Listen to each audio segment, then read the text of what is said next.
Расскажите о себе. Как быть дочкой такого человека? Устаздын кызы болуу мен үчүн аябай чоң сыймык, бирок мунун эки тарабы бар. Вообще строгий отец он? Атам үйгө 2 нан алып келсе дагы ошол берекелүү болуп баарыбызга жетет эле да. Үйгө пакет алып келбейт. Себеби атам эмес, пакетти карап күтүп калат экенсиң да. Как ошондой моменты были, обиды? Халал деген жазуу бул жөн эле неме го, Мгм. бренд сыяктуу го. Любой эле нерсеге чаптай берет, алып жей берет. Такой важный вопрос. Когда жолуп салынып покрылась? Истихараны окуп атсам, 3 күн катарынан пайгамбарыбызды көрдүм да түшүмдө. Мен азыр пайгамбарыбыздын 30 окуучусумун да. Экинип намаз окучумун намаз чоң апам. окуйбуз. Ооба. Ошол учурда капкара комнатасына кирип алып, эмне улам бир жерге кирип кетет дей берчүмүн да. Такыбачылык бул жылаң айлак тикенектүү жерде басканды мен такыбачылык дейт элем. Айымдар, которые говорят, да, жолуп салынып алып мындай кылды, анан тигиндей кылды. Я без этого, у меня сердце чище, я так не делаю депчи.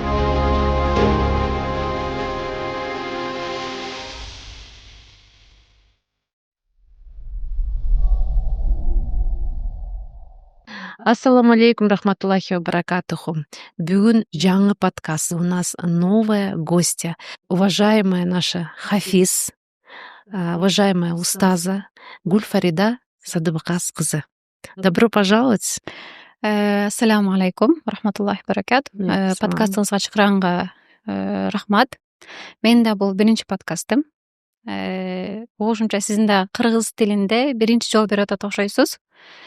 Аллахым күч берсе, иншалла элге пайдасы тийген жакшы маектерден болот деп ишенем, иншалла. Амин, амин, рахмат. Мен заранее азыр перед вами, перед зрителями хочу мындай алдын ала попросить прощения, что мен азыр бүгүн орусча, кыргызча аралаштырып, но зато все искренне, честно и болгондой вот как-то вот так подкастты өткөргөнгө аракет кылам. Үйрөнүп атам. Кыргызчаны сонун түшүнөм. Даже мына сүйлөгөндө дагы, если заметили, мен акцентим жок, таза сүйлөйм. Шүгүр, все хорошо. Но так получилось, что мен подружкаларымда неме бүт баарыбыз эле орусча сүйлөп эле үйдө дагындай орусча неме болуп кеткенбиз да. Бирок аракет кылып, дай буюрса, биздин кыргыз тилибиз сонун, люблю, уважаю. Ошого аракет кылып сизди дагы чакырып, өзүнчө бир тренировка болуп атат, өзүнчө эле бир какое-то волнение болуп атат.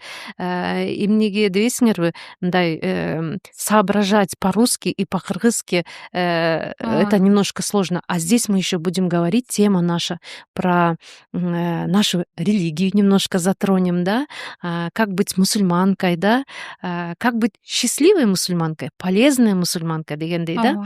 Вот. Исламга дагы мен недавно эле келгем. Келгенден кийин имеется в виду исламга биз баарыбыз родились мусульманами, да? Только мы не живем, оказывается, как мусульмане, не все, да? Ошону мен түшүндүм, покрывая голову, изучая наш Куран, да, изучать эткенден кийин только мен түшүнүп баштадым, как это быть хорошо быть мусульманкой. Я вас поздравляю. Гульфарида, на самом деле я от души хочу сказать, что вы счастливая. Вы родились счастливой. Альхамдулилля. Сиз в окружении ислама родились, да? У вас отец такой устаз, быть дочкой такого человека, да, машалла. Я тоже горжусь своим отцом. Но у них было другое, оказывается, мединститут, немножко атеизм, прививать этип даже нельзя, запретно болчу экен, да, ошол убакта. Ошон үчүн мен үй бүлөмдө мен жалгызмын азыр ушул исламга келип, окружением кел элек. Бирок мен силерге мындай жабышып дегендей да азыр Гүлфарида, мен как маленький ребенок болуп атам силердин алдыңардачы, который интересуется новой жизнью. Ошон үчүн маган Гүлфарида бүгүн жардам берип, ушул келгениңерге рахмат, чоң не отказали. Кичинекей балаңар болсо дагы, неме болсоңор дагы ушинтип келдиңер, рахмат ошого. Алла ыраазы болсун. Ушул подкастты мен ойлойм, керек болсочу ушул подкаст маган керек да. ошого Алла ыраазычылыгы үчүн мага көп билим берсеңер бүгүн дагы мен ушунчалык немен. И мен ойлойм башка ушундай мага окшогондор эми келгендер ушунду эми акырын түшүнөм, как быть мусульманкой, ал эмне экен, кандай экен деп туруп, может быть, биз ушул подкаст аркылуу жок дегенде бирөөгө жардам берсе кандай сонун неме болот, туурабы? Албетте. Ошон үчүн мен андан мурун подкаст өткөргөнүмдө ошону айтып атамын. Подкаст аркылуу мен ушул исламды билип туруп келдим десеңер. Мээге келди, анан кийин жүрөккө түшөт экен да. Конечно, это все по милости Аллаха. Вот, ошон үчүн бисмилда деп Гүлфарида, расскажите о себе. Вот как быть дочкой такого человека, как быть мусульманкой с детства, в отличие от меня. Расскажите о себе, вот как мне. Бисмиллахир-рахманир-рахим. Меримдүү жана ырайымдуу Аллах Тааланын ысмы менен баштайм. Сүйүктүү пайгамбарыбыз Мухаммад Мустафа саллаллаху алейхи вассаламга жана анын үй бүлөсүнө, сахабаларына салам салаттар болсун. Альхамдулилля. Аракетиңизге Аллах Таалам берекесин берсин. Кыргызчаны бир аз сүйлөй албасаңыз дагы аракеттенип, ушул экөөбүздүн подкастыбыздын бир пайдасы элге тийип калсын деген аракеттин артында жүрөт экенсиз да.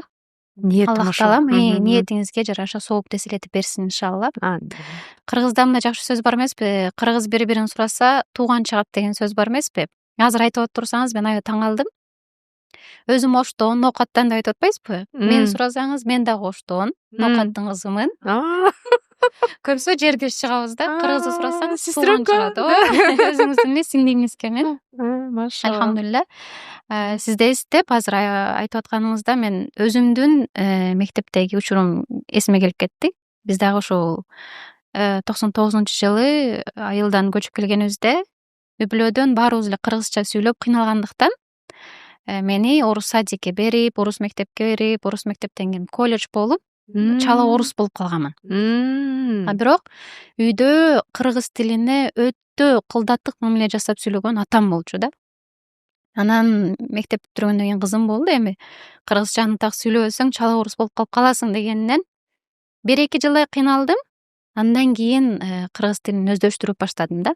Азыр сиз айтып атпайсызбы, эки тилде орусча ойлоносуң, бирок кыргызча сүйлөшүң керек деп атпайсызбы? Менде дагы кээде ошондой болуп калат. Себеби илимди биз сырттан окуп келгендиктен кээде арабча, кээде түркчө ойлоносуң дагы, ошонун маанисин жеткирейин десең кыргыз тилибизден өзүбүз алсыз болуп калып атабыз да. Биринчиден бул ошол эле кыргыз тилди жакшы билбегендиктен, экинчиден биздин илгерки таза кыргызча тилди улуу аз сүйлөп калгандыктан болуп атат да.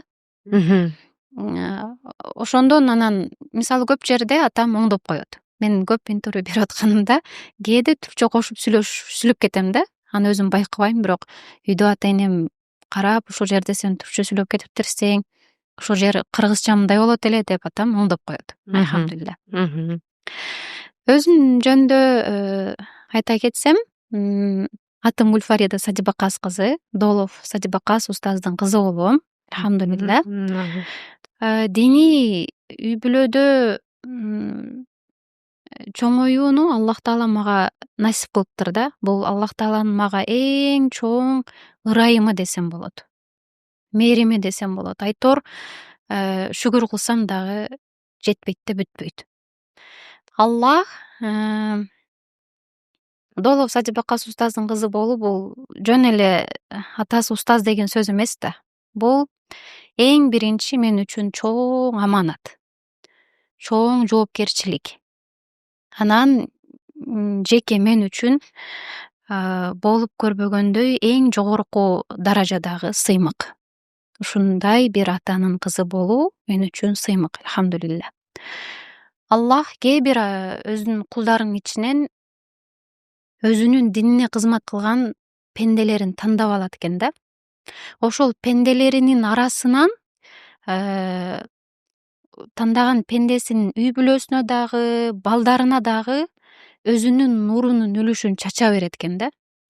Аллах Таалам мынтип атамды өзүнүн динине кызмат кылып тандап алышы бул биздин үй бүлөгө, мына биздин өзүнүн балдарына дагы Аллах Тааланын нуру чачырап турганына шүгүр айтам. Альхамдулилля. Устаздын үйүндө чоңойгон кыз бул жөн эле устаздын кызы эмес да.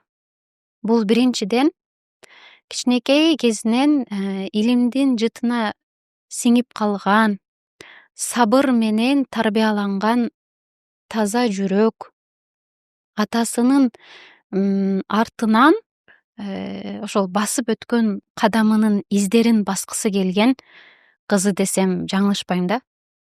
Анан эң негизгиси атасынын кызына берген дубасын актоого аракет кылган. Менин ар бир сүйлөгөн сөзүм бул үй бүлөдөгү ыймандык абалдын чагылышы.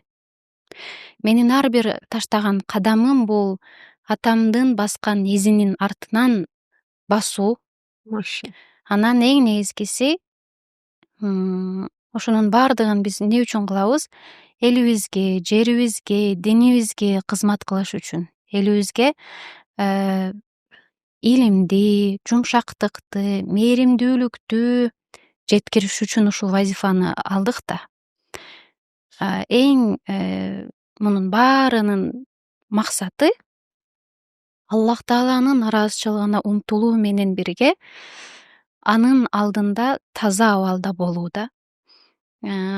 Шүгүр, альхамдулилля, устаздын кызы болуу мен үчүн аябай чоң сыймык. Бирок мунун эки тарабы бар. Бир тарабы сыймык, бир тарабы ар дайым үлгү болуп жүрүшүң керек да. Ушул жагы да бар. Эсимде мектепте окуп жүргөн кезимде ошол учурда эле билишет эле атам устаз экенин. Анан биздин мугалимибиз тамашалап отец деп койчу. Өзүнүн баягы церковьтарына барып отец деп сыйынышат го. Ошентип отец деп тамашалап койчу. Кайсыл жакка барбайын, кайсыл класска кирбейин. Вот Гульфарида у нас не матерится, Гульфарида у нас не опаздывает деп үлгү катары колдонушчу да. Пример хороший. Үлгү катары колдонушчу. Анан ошонун негизинде өзүмдү ар дайым мен үлгү экенмин деп көпчүлүк учурда өзүмдүн каалоолорумдан отказывалась. Мындай баш тартып калат элем да. Себеби мени көпчүлүк жерде жада калса баягы эми кичинекейсиң да. Мектепте окуп жүргөнүмдө баягы кеч калып каласың, кээде сагыз чайнап калган учурларым болот. Ошол учурда мугалимдер а мне, мусульманка, можно, да, им опаздывать деп мындай ушунда тийише берет болчу да. Эмне мусулмандар да кеч калса болобу? Эмне мусулмандар да тем более устаздын кызы сагыз чайнаса болобу деп эле мындай ушундай пример кылбасын деп ушул нерседен алыс болуш үчүн ар дайым өзүмдү мындай идеальный тутканга аракет кылат элем да. Анын бир тарабы бар ооба. Бирок ушул идеальный кылган жагы өзүмдү, нафсымды тарбиялоого алып келди да акыры. Вот, как это классно. Көпчүлүк учурда атам деле айта берет эле да окуп жүргөнүмдө. Кызым, сен ар дайым алдыда болушуң керек. Башкалар уктаса сен ойгон, оку. Башкалар күлсө сен ыйлап дуа кыл. Башкалар ойносо сен оку. Ошолордун убагы ыйлаганда сен күлгөн убагың келет, кызым. Сабыр кылып кой, дей берет эле. Анан мен демек баардык эле жоолукчандар, баардык эле мусулман аялдар алдыда болуш керек экен да. Ар дайым эле биринчи болуш керек экен. Ар дайым эле жакшы окуш керек экен. Ар дайым эле өзүнүн каалоолорун таштап мындай биринчи орунга ата эненин айтканын, ислам динин коюш керек экен да деген түшүнүк менен жашап келдим да. Акыры ушул түшүнүк мени өзүмдүн нафсымды тарбиялоого алып келди да акыры. Альхамдулилля. Ооба, атамдын берген насааттары учурунда оку дедиле, окудум, уктаба деди, укпай окудум. Башкалар күлгөндө сен ыйлап дуа кыл дедиле. Натыйжасын азыр көрүп атам, альхамдулилля. Аллахка шүгүрлөр болсун. Ата эненин баласына берген насааты, ата эненин баласына берген тарбиясы, ата эненин баласына берген дуасы ал эч ким андай дуа бере албайт да. Эч кимде андай берилген эмес да. Бир пайгамбардын кылган дуасы кабыл болот, бир ата эненин баласына кылган дуасы кабыл болот да.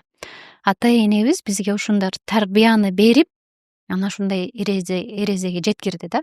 Бул жерде бир эле атамдын тарбиясы менен чектелбейт.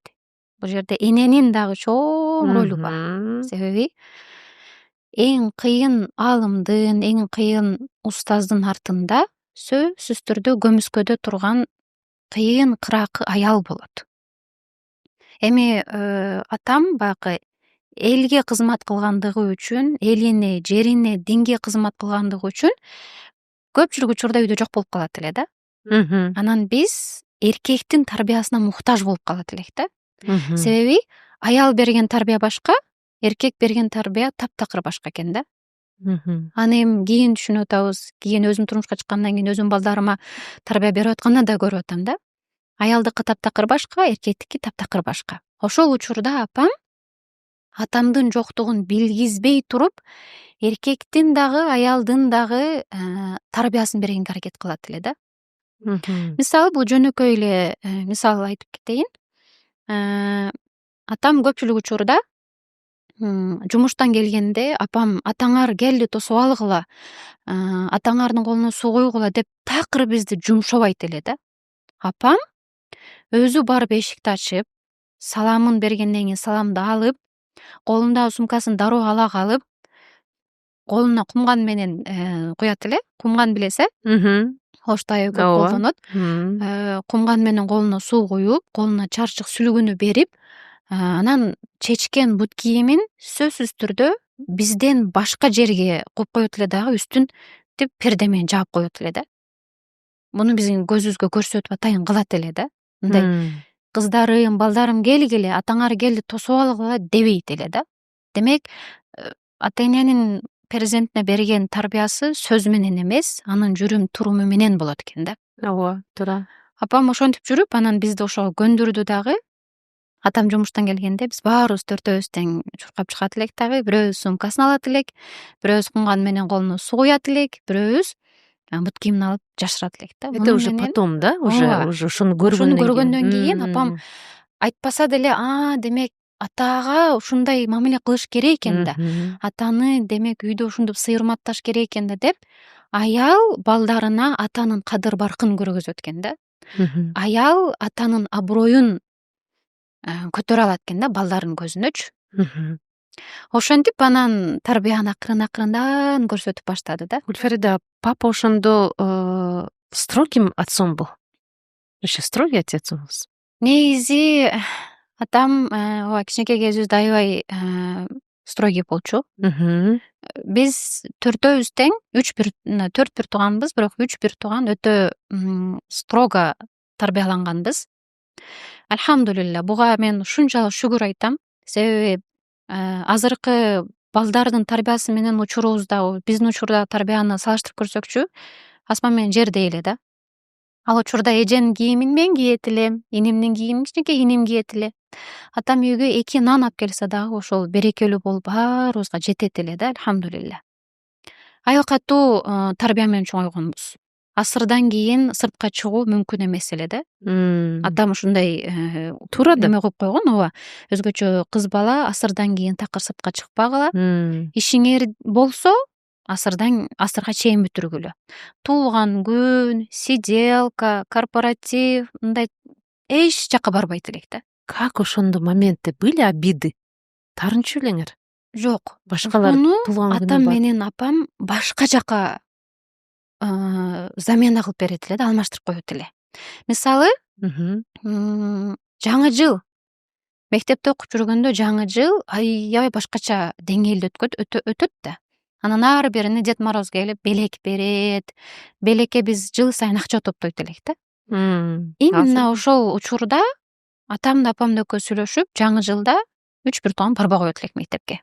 Бир себептерди айтыпчы, мүмкүн эмес эле. Ал учурда дин анча жакшы жайыла элек эле го. Анан жаңы жылды тоспогон эч ким почти жок эле да. Мүмкүн эмес эле, бирок атам бир шылтоосун табып, барбай коет элек дагы. Анан кичинекей инем сурап калды: ата, биз неге жаңы жыл тоспойбуз? Биздин ушундай жаңы жылдай майрамыбыз жокпу?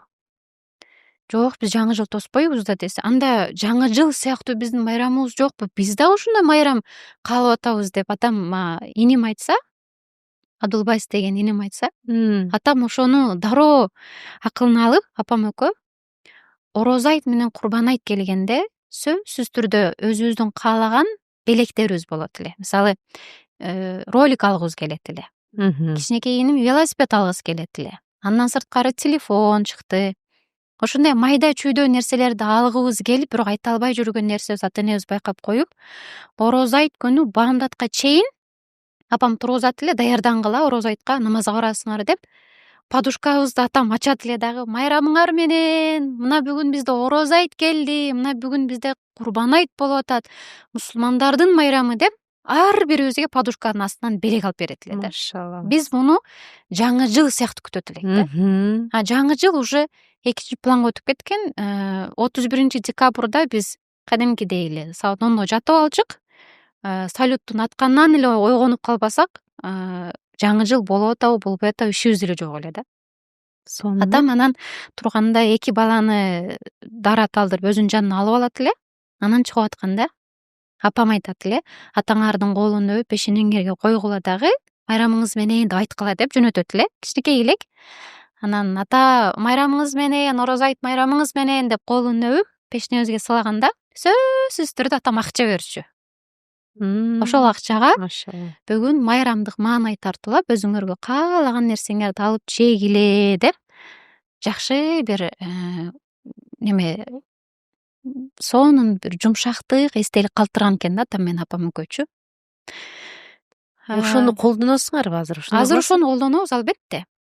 Мен турмушка чыккандан кийин кайнатам менен кайненеме эсимде биринчи орозо айт кылып атканыбызда чуркап барып элечү кайнатамдын, кайненемдин колун өбүп алып күтүп турам да, азыр акча берет депчи.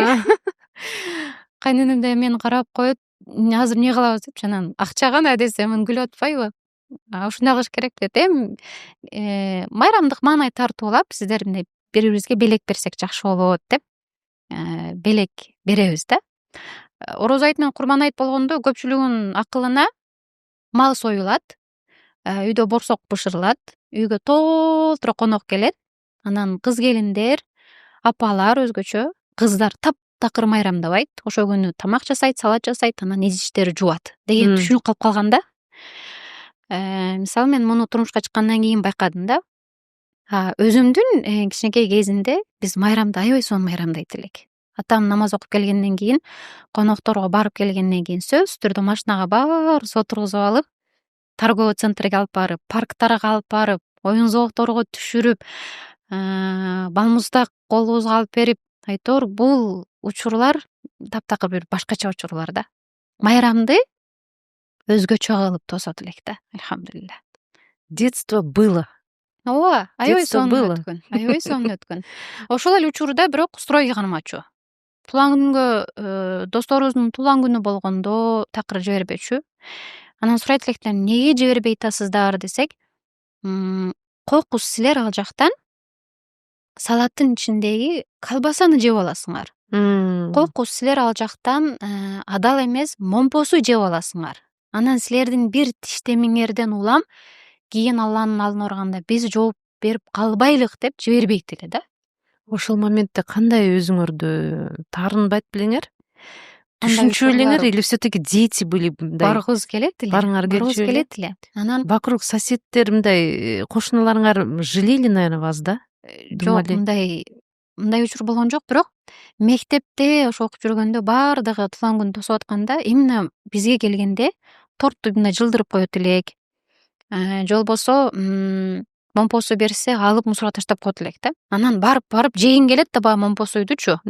Торт жегин келет, момпосуй жегин келет. Анан бир күнү эсимде 3-классымда апама келип ыйладым да.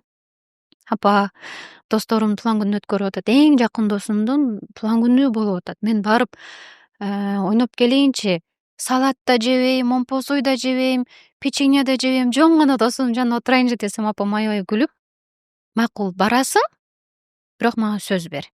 Ал жакка барганда күмөндүү нерселерди жебе кызым. Эгерде күмөндүү нерселерди жеп ала турган болсоң, кийин Куран жатташыңа, илим алышыңа тоскоол болуп калат. Кийин аябай кыйналасың деп түшүндүрөт эле да. Эсимде анан досумдун үйүнө барып, компот согун ичкенмин, лепешка нанын жегенмин. Салатын жегенде башка кыздар ынтип көзүнүн чекеси менен карап, салат жеп атат, мен жебейм деп, салатты жебей, атамдын, апамдын айтканын кылып, кайра үйгө келгем да. Ушундай тарбияда чоңойгонбуз да, мындай. Көпчүлүгү сурайт да, не жалели себя депчи. Мындай өзүңөр каалабайт белеңер.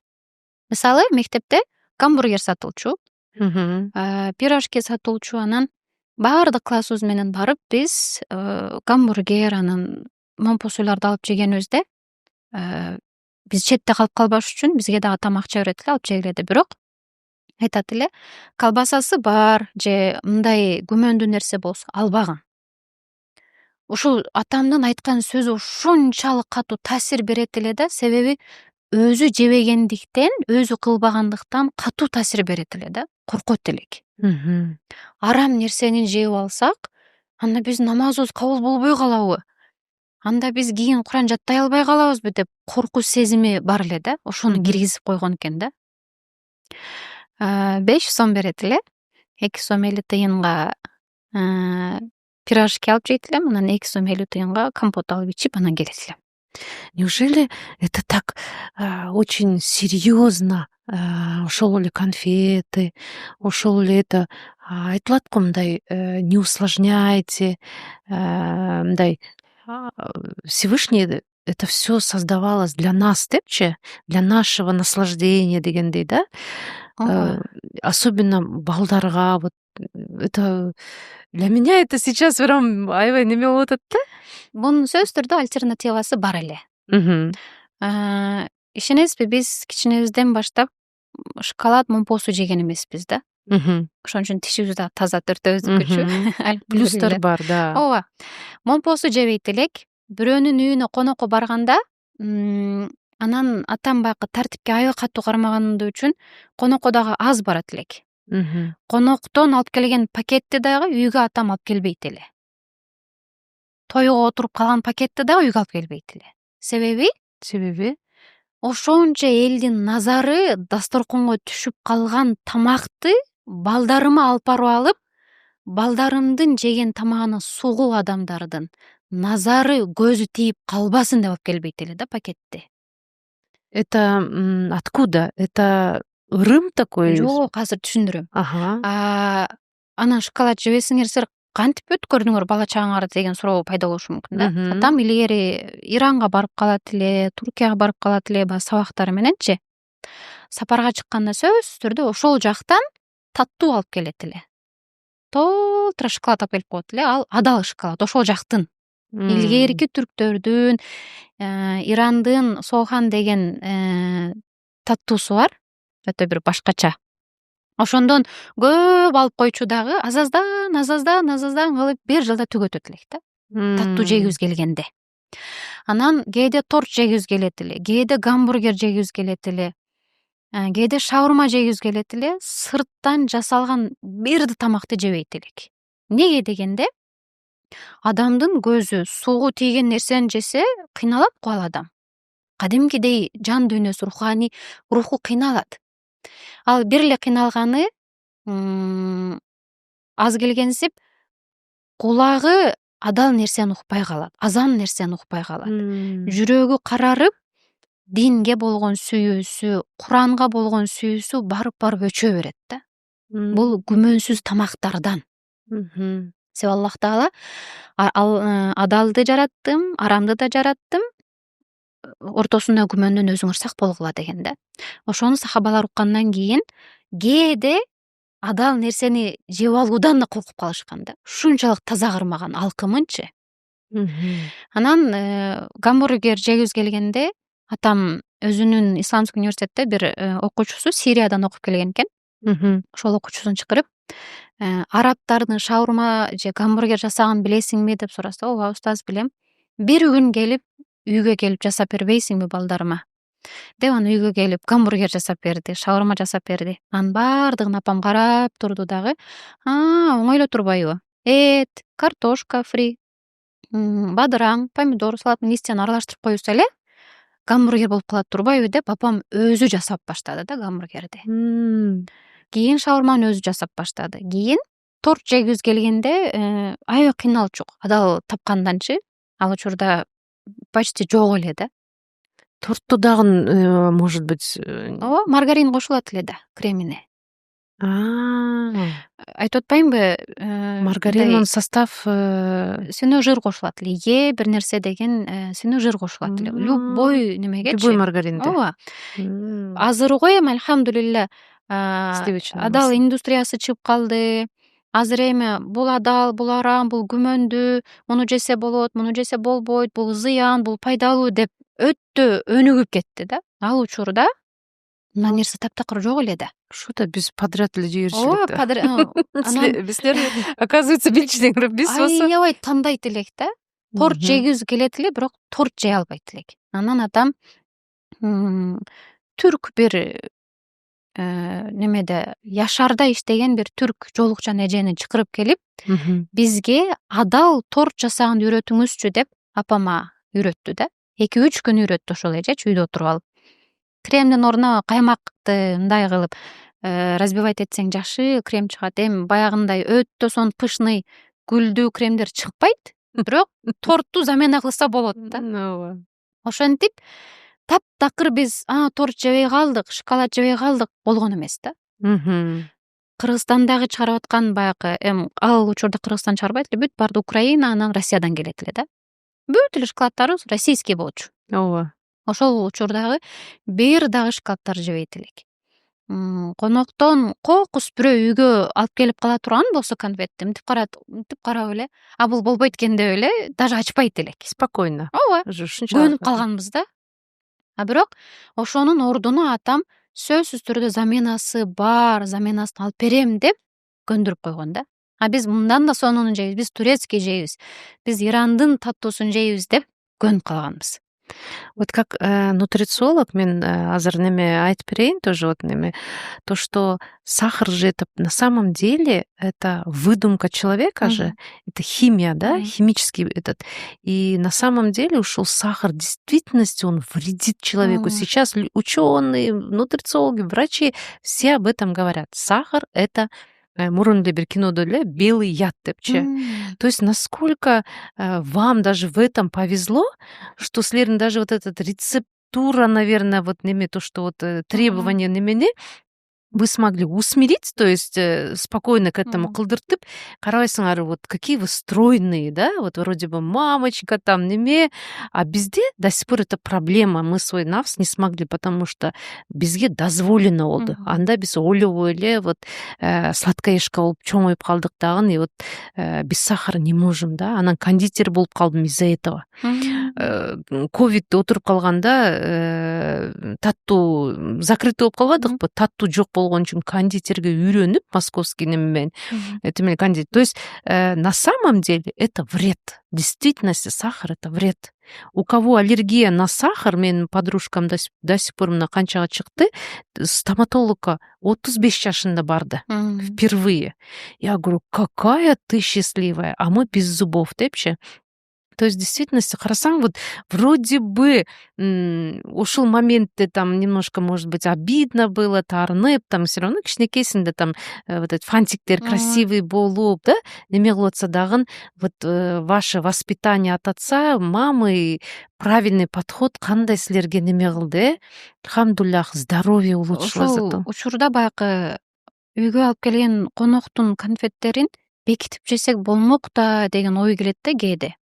Атам менен апам көрбөгөн учурда же башка бөлмөгө алып кирип алып ачып жесек болмок да. Атам менен апам көрбөйт да аны. Бирок атамдын сөзү үйдө закон болчу да. Ушундай неме менен тарбияландырбыз да. Муну апам үйрөткөн да. Эң акыркы немени чечимди атам чыгарат болчу. Атаңар эмне десе ошол болот дейт эле апам. Атам айтты, жебегиле деди, болду. Ал адал болсо деле биз үчүн арам болот эле да. Ошондой нерсе менен чоңойгондуктан жада калса башка бөлмөгө кирип бекинип жеген да акылга келбептир да. Анан Совесть деген бар ооба да. ошол ыйманды атам менен апам көрбөсө дагы кийин мен Куран жаттабай калам да, кийин мен намаз үйрөнө албай калам да деген түшүнүктү атам менен апам кичинекей кезибизден эле мээбизге куюп койгонуна аябай ыраазымын да азыр. Конечно. Кээде байкы өзүмдүн балдары таттуу жегибиз келип калат, телевизор көргүбүз келип калат. Анан айта берем да, мен дагы балдарымды апам менен атам тарбиялагандай тарбиялайм десем, атам күлө берет да. Жок, аны тарбиялай албайсыңар азыр депчи. Себеби биздин учурда бузукулук азыраак эле. Телефон жок эле да. Ооба да. Азыр болсо баленин баары бар. Торттун түрү бар, конфеттин түрү бар, печеньянын түрү бар. Алдап саткандар деле бар. Азыр халал деген жазуу бул жөн эле неме го, бренд сыяктуу го. Любой эле нерсеге чаптай берет, алып жей берет. Жада калса ошол учурда деле этти атам ошо Айша атамдар менен бир топозду алып туруп эле союп, ошону 3 үй бүлө 4 үй бүлө бөлүп алышчу да. Мындай базардан барып эт сатып албайт элек да. Муну кийин түшүндүм да, мен окуп жүргөнүмдө. Эсимде, мен талаба болуп окуп жүргөндө аябай курсагым ачты дагы. Атам менен апама чалып, папа мен курсагым ачты, бир нерсе үйдө барбы десем, азыр кызым деп анан самса бышырып келишти окуу жайыма. Окуу жайга өзүмдүн классымда бир 17 кыздай бар эле. Апам бир 25 чакты самса алып келиптир дагы. Аны легенге салып, тазике пакет менен ороп, үстүнөн дасторкон ороп, кара пакетке салып, анан бир коробканын идишине салып келиптир да. Бул эмне десем, бул самса дейт. Анан жөн эле көтөрүп келсеңиздер болмок да десем, азыр мен жаңы бышкан самсаны сага берсем, ошончо окуу жайыңдагы кыздар мунун апасы самса бышырып келген турбайбы деп ичинде арзусу калып калбасын. Себеби самсаны бышырган ата энеси жок болушу мүмкүн. Самсаны алганга кудурети жок үй бүлө болушу мүмкүн. Анан ошолордун мурдуна мен азыр алып келген самсанын жыты сиңип калып, сенин жаттаган Кураныңа тоскоол болуп калбасын деп идишке ороп келдим деген да апам. Аябай таң калгам. Класска кирип, анан 5-6 нерседен оорогону ачып атабыз. Анан өзүмдүн классымдагы окуучулардын баарына бирден бөлүп бердим да, анан комнатама алып кирип алып, курсантты косуп жегеним эсимде да. Көпчүлүк учурда сурайт да, коноктордон, тойдон алып аткан пакеттерди эмне кыласыз деп. Атам өзүнө салып берген пакетти сөзсүз түрдө өзүнүн жанындагы досторуна же ошол жактагы адамдарга таштап берип коет. Биздин атыбыздын үй бүлөбүздөн жеп коюңуздар депчи. Бирок үйгө пакет алып келбейт. Себеби үйгө пакет алып келгенде атаны эмес, пакетти карап күтүп калат экенсиң да. Үйгө ата же апа киргенде колунда эмне бар экен деп колун карайт экенсиң да, ата энени эмес. Анан ошончо адамдын назары, сугу тийген нерсени жегенден өтө коркобуз. Атам менен апам ушул нерсеге өтө маани бергиле деп чоңойткон да бизди. Алхамдулилла. Ошо. Даже да, вот вроде бы бир эле айылдан, бир эле в одном мире дегенде азыр кандай неме менен да, и все равно вот эми вот түшүнүп атам, насколько ушундай вот правильное воспитание, и главное вот этот периодту потерпеть, сабыр кылып, там вот моменты, да, азгырбай, да. И тут зато после этого видишь такое благо, да? Алхамдулилля. Ошондон улам анан биз баягындай динге мындай оңой кирдикпи, ислам дининдеги илимдерди оңой алдыкпы, айтор билбейм, же Аллах Тааланын бизге берген ырайымыбы билбейм. Конечно. Биз милость Всевышнего. Алхамдулилля. Балким ата энемдин кылган ушул тарбиясынан улам менден кийинки иним бар, Абдулбайс деген иним. 5 айдын ичинде Куран жаттап бүттү да. 5 айдын ичинде Куран жаттап бүттү. Бул это у вас в крови, вот уже канга, да, вот уже, да. Сиңип калган экен да. Атмосфера, энергетика, я не знаю, үйүңөрдүн ичи вот это все с ангелами, да. Алхамдулилля. Бул баягы жөн эле келбетибиз менен эле же жүрүм турумузду эле тарбиялабастан ички дүйнөбүздү, жада калса кан клеткаларыбыздан бери тарбиялашкан экен да ата энебизчи. Арам нерсени жебе, күмөндүү нерсени жебе, акыбети мындай болот депчи. Да, апа, наверное, в утробе вас Апам көп уже айтат эле, ооба. ичинде эле вы уже все, наверное, знали деген да, имандуу болуп төрөлдүңөр да. Апам ошол силердей көтөрүп жүргөнүмдө көп Куран окуйт элем, Вакыа сүрөсүн окуйт элем. Анан ал учурда ачарчылык болуп, нан, кара чай эле иччүк. Азыр дасторкондо толтура түрдүү нерселерди жебейт элек. Ошого шүгүр дейт эле да апам. Анан мындай азыркыдай сиздер шаурма жеңиңиздер келбейби эле же азыркыдай гриль жеңиңиздер келбейби эле десе, каяктагы шаурма, каяктагы гриль, эптеп септеп кара жаныбызды кара нан менен тойгозсок ошого сүйүнөт элек дейт да. Ошо да. Азыркы балдарды жокчулук дагы чоң тарбияны берет да. Азыр биз альхамдулилля жокчулукта эмес, барчылыкта жашап атпайбызбы? Жада калса ашыкча берип салып атабыз да балдаргачы. Ооба.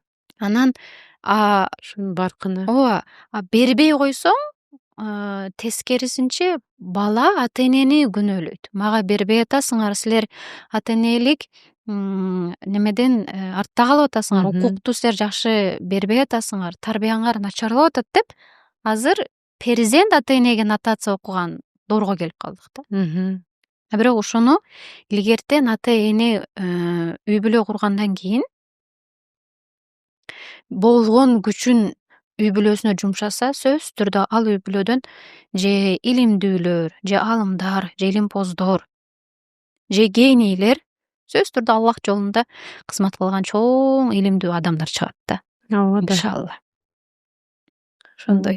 И самое главное, өзүңөрдө сейчас с детьми не так получается, да? И дедушкасы да, чоң атасы дагы эми эмне деп, жок, силер тим койгула биздин неберелер деп атабы? Ооба. Это мен ошондой болчумун, это вам немножко не повезло дегендей да, грубо говоря. Ошондой болуп калат экен. Неберелерге они по-другому, да? Жалко, да? Жаш өткөн сайын огош бетер мээримдүү болуп калышат экен да көтеңчи. Кичинелик эле ай берип кой буга, жей берсин, бере бер. Жокчулукта жашап атасыңар, алып бере бер дейт да. Бирок кээде атам да апам да айтат, ар эле каалаганын бере бербейгиле депчи. Ооба да. А то аны бер, муну бер дегенде жашоонун кызыкчылыгы кетип калат экен да адамдачы. Баардыгы эле каалаган боло берсе, анда максаты да жок болуп калат да баланын. Туура. Ошого кээде балам жок, бизде мындай болуп атат, бизде андай болуп атат. Муну жесе болбойт деп жакшылап түшүндүрүп эле дейт эле да. Анан эч качан уруп согуу менен түшүндүрбөйт эле атам. Эми эне косяк кетирсең уруп коет эле, эненин урганы шифа да. Ооба да. Өтүп кете берет. Угансыз го апа десең, урган эмесмин деп азыр эстеп күлөсүңөр да. Бирок атам да апам да бир нерсени үйрөтүп атканда урбайт эле да. Бизге мындай психически түшүндүрөт эле да. Мисалы атам менен апам бир нерсени түшүндүрүп атканда жазып түшүндүрөт эле. Бирде аябай чоң сабак алгам. Эч унутпайм. Ошол нерседен аябай чоң үлгү алып, экинчи кылбайм деп сөз бергем өзүмө. Бир күнү апам атаңар келгичекти үйдү таптаза кылып жыйнап, идиш аяктарды жууп койгула деп апам дайындады. Бирок баласың да ойноп кетесиң дагы, кылбай калдык. Үйдү да жыйнаган жокпуз, идиштерди да жууган жокпуз, ойноп кеттик окшойт, билбейм. Атам келсе үй чачык, такырымдай болгон эмес да. Үй чачык, идиштер жуулган эмес. Атам эмне үйлөр жыйнабадыңар деди. Биз дагы ойноп кетипиз деп турабыз. Анан атам тетрадь менен ручка алып келгиле деди. Отургузду дагы мен жазып атабыз. Паланчынын кызымын.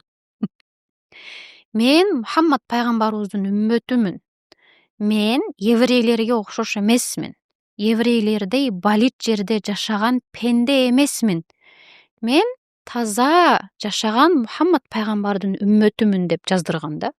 Болсо мен 3-чү, 4-чү же 5-чи классында болсом керек. Түшүнбөйт деле болчумун, бирок еврейлердин жөөттөргө окшоп балит жашабаймын. Эгерде үйүм же идиш аягым жыйналбай жуулбай кала турган эле болсо анда мен жөөттөргө окшошуп каламын деп жаздырган да. Анан ошону окуган сайын эле жөөттөргө окшошкум келбейт мен деп анан жыйнайт элек да. Мындай сен эмне жыйнабадың, сен эмнеге идиштерди жуубадың, келчи бияка деп шапалак берип тарбия берген эмес да. Бар ручканы алып кел, тетрадь алып кел, окутат эле. Үй жыйналбай эле калса, бар тетрадыңды алып кел дейт. Алып келет, оку дейт эле. Мен паланчынын кызымын, жөөттөргө окшошпош үчүн мен таза кармаймын үйдү деп ошону окута берип, мээбизге сиңиртип коюптур да. Демек үйдү таза кармаш керек экен. Бул ислам динибизде тазалыкты пайгамбарыбыз алып келиптир. Ал эми жөөттөр аны бекерден айткан эмес да, там жөөттөр балит жашайт депчи. Азыр интернет блогдарын карап көрсөңүздөр болот да, жөөттөр өтө балит жашайт.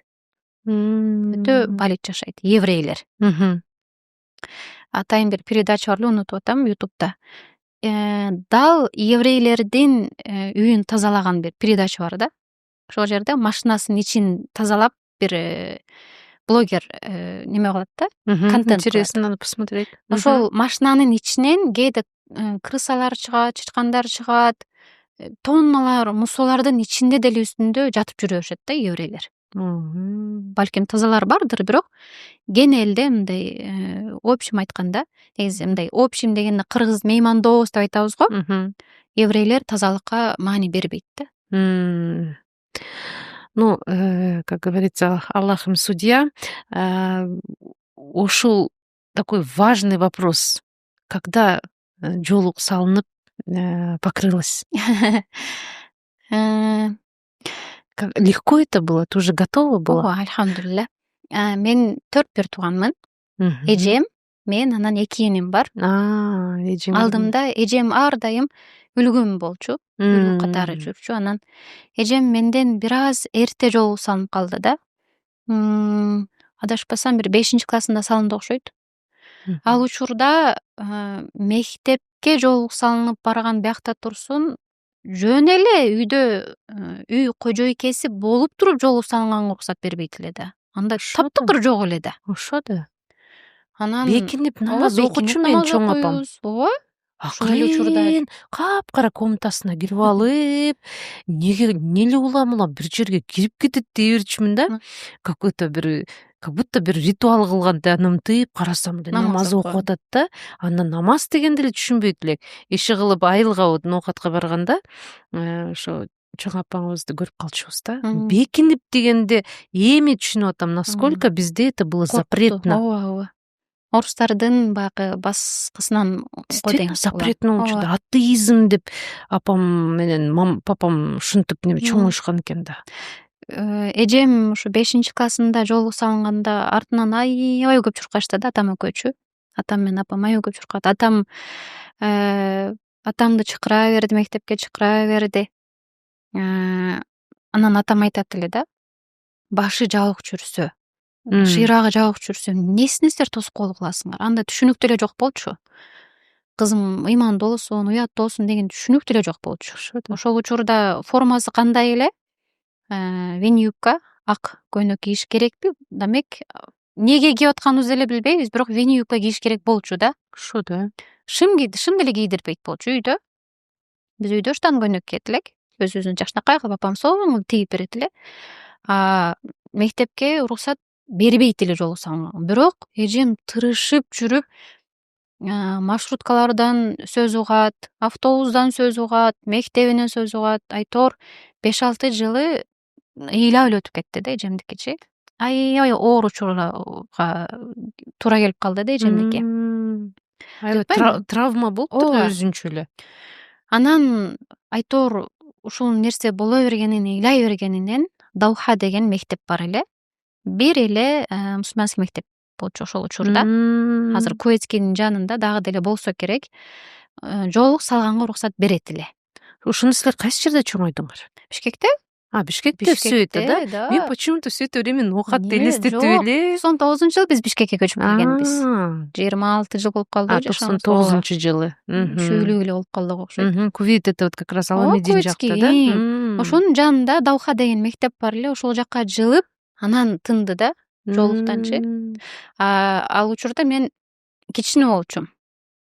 Анан атам да апам дагы кой экинчи кызыбызды дагы мынтип кыйнап койбойлук. Өзүнүн каалоосуна таштайлык, каалаган учурунда салынсын деди атам. Мындай азыр салынгызым деп, кийин мен кичинекей кезимде мына кыздарга окшоп чачымды жасап жүргөн эмесмин деп, кийин экөөбүзгө сын такпасын, өзүнүн укугуна таштап коелук деп атам өзүм укугума койду да. Бирок эжеңерди же тоже никто не заставлял? Эжемди мындай мажбурлаган эмес, бирок үйдүн чоң кызы болгондуктан, кызым, сен 5-класс болуп калдың, балакатка жеттиң, жолук салынышың керек дегенден, макул ата, жолук салынайын деп эле жакшынакай эле жолук салынган да. Себеби илгертен эле биз жети атабыздын, чоң энелерибиздин баары эле жолук салынышкан да. Анан ошол нерсени көрүп, демек кыздардын баары жолук салыныш керек экен да деген түшүнүк бар эле да. Ошон үчүн оңой эле болду окшойт эжеме. Мага келгенде каалаган жашка келгениңде салына берсең болот деди, бирок мен деле барып эле 7-классымда салындым жолукту. А так второй девочке всегда легче, да? Ооба, эрке болобуз бир аз. Да. Ошол учурда жакшы, альхамдулилля, азыр Фронтбек кызы Жамал эжекебиз мамлекет менен урушуп атып, жолук салганга уруксат бергиле деген мыйзам чыгарып берген болчу ошол жылдары. Ал дагы бир аз мыйзам кире элек эле, бирок жолук салынса болот деген уже жаңылыктардан айтылып келгенде, мен 7-классты бүтүрүп 21 май күнү 2008 жылы 21 май жума күнү саат 17:00 салынганмын жолугумду. Машалла. Мен үчүн бул күн аябай башкача болгондуктан, розовый апам сатып берген жолукту алдым да эшикке чыгып баскам бирака. Кошуналар баары эле мени карап таң калышкан. "Нё, сен да жолук салындыңбы?" деп. "Ооба, мен да жолук салындым" деп. Сыймык катары болгон да жолук салынуу. Анан жолук салынган күнү атам менен апам кичинекей торт алып келип, "Бүгүн биздин экинчи кызыбыз жолукка кирди, бизде бүгүн жакшы жаңылык" деп, анан атам апам экөө тең дубасын берип, "Эми кызым, сен динге, коомго пайдаң алып келе турган кыздардын катарына кирдиң. Жолуңду эч качан кирдетпе, башың ар дайым тик турсун" деп айтат эле да. Мектепте бир эле мен салынат элем ошол учурда. Өзүм 62 гимназия мектебинде окуганмын. Орус мектеп болчу, такыр түшүнбөйт эле. Бирок эмнегедир орус мугалимдеримдин баары колдошту. Кыргыз мугалимдерим бут тосушту да. Жактырбайт. Ооба, 14 кылым мурун кийинип эмне кыласың? Чечип кой бул жолукту деп неме кылат эле. Орус мугалимдерим "Тебя никто не заставлял" деп сурайт эле. Жок, өз каалоом менен салдым. Всё тогда, белый вверх, чёрный низ, жүрө бер дейт эле. Слушай, Гүлфарида, азыр деле ушундай вопрос көтөрүлүп атпайбы? Именно кыргыз апалар тийише берет десек, жактырышпай эле эмне деген Арабия, анан тигил бул деп. Далеко не пойдем. Менин апам, мен Турциядан салынып келдим да. Бир карады десеңер. "Ну как, мам, вам мне этот идет" десем, "Ну чё, бабка" деди. Ушундай бир азыр вот современный кыргыз аялдар скамейкада там тиякта биякта азыр немелерди көрүп калып атабыз го интернеттен. Ушинтип жактырбагандары. То есть вот этот как будто бы вот у них это привито, вот этот атеизм. Вроде бы Кудай деген немелер, но биздин немебизге все равно они этот. Анан мен бир башкача там беретка кылып кийип калсам, ну вот модная мусульманка деп ушинтип мактап коюшат да. То есть вот в общем, черный и что-то неме, вот неме. Вот по форме одежды. Гүлфарида, вот силер бүгүн действительно вот биздин этно кыргызча неме кийип келиптирсиңер да, вот вышито красными этими. Платок у вас цветной. Я заметила, что силер носите яркие платки, да, мындай красный, там это деп. То есть наверное, это все-таки разные течения деп коет атпайбы азыр, разное понимание. В целом, это же правильный вариант. Это же тоже аурат закрытый, и все, да? Цвет же не имеет значения. Ооба, жакшы суроо бердиңиз, аябай. Баягы эмнеге кыргыздар сөмтүрөп бабкага окшоп кийинип алдың дейт дагы, орустар кааласаң кийине бер деп койчу. Себеби бул жерде өтө чоң тарыхыбыз турат да. Илгерки эзелден кыргыздардын тарыхын карап көрсөңүз, орустар кыргыздарды басмырлап 100 жыл биз орустардын колониясында жашабадыкпы? Ошол учурда динди таптакыр тыйып койгон да. Анан биз бекинип жүрүп, башыбызга эмне болсо чоң энелерибиз пердесин жабышкан, биягына эмне кийими дал келсе ошону кийип жүдөмүш болуп калган да кээерки жерлердечи. Ошол эле учурда орустарда, Россияда бардыгы динди эркин жашап келишкен. Аларды эч ким мажбурлаган эмес. Балким ушундан түшүнүп калып калганго дейм да. Сөмтүрөп мурункулардын кийимин кийип атасыңбы депчи. Ал эми азыркы коомдогу аял затынын кийинишине кээде сын айткым келип кетет да, бирок Кудай сактасын, бул сын эмес, насаат катары болсун деп неме кылам да. Мен эсимде 3 жолу атаман сурадым окшойт. Баягы ата бейишке түшкөнүбүздө биз жолугубузду чечебизби деп сурадым кичинекей кезимде. Кийин мектепти бүтүрөр заман сурадым, анан мектепти бүтүрүп илимге кетип атканда ата бейишке түшкөнүбүздө эгер түшүп кирип кала турган болсок, жолугубузду чечинип, чачтарыбызды жасайбызбы десем, атам аябай күлгөндө, сен ошо менен 3-чү жолу сурап атасың депчи. Жок кызым, бейишке түшкөнүңдө дагы сен болуп көрбөгөндөй жасанасың. Чачыңдын үстүнөн жибектен жасалган 70 түрдүү материал менен жабык турат.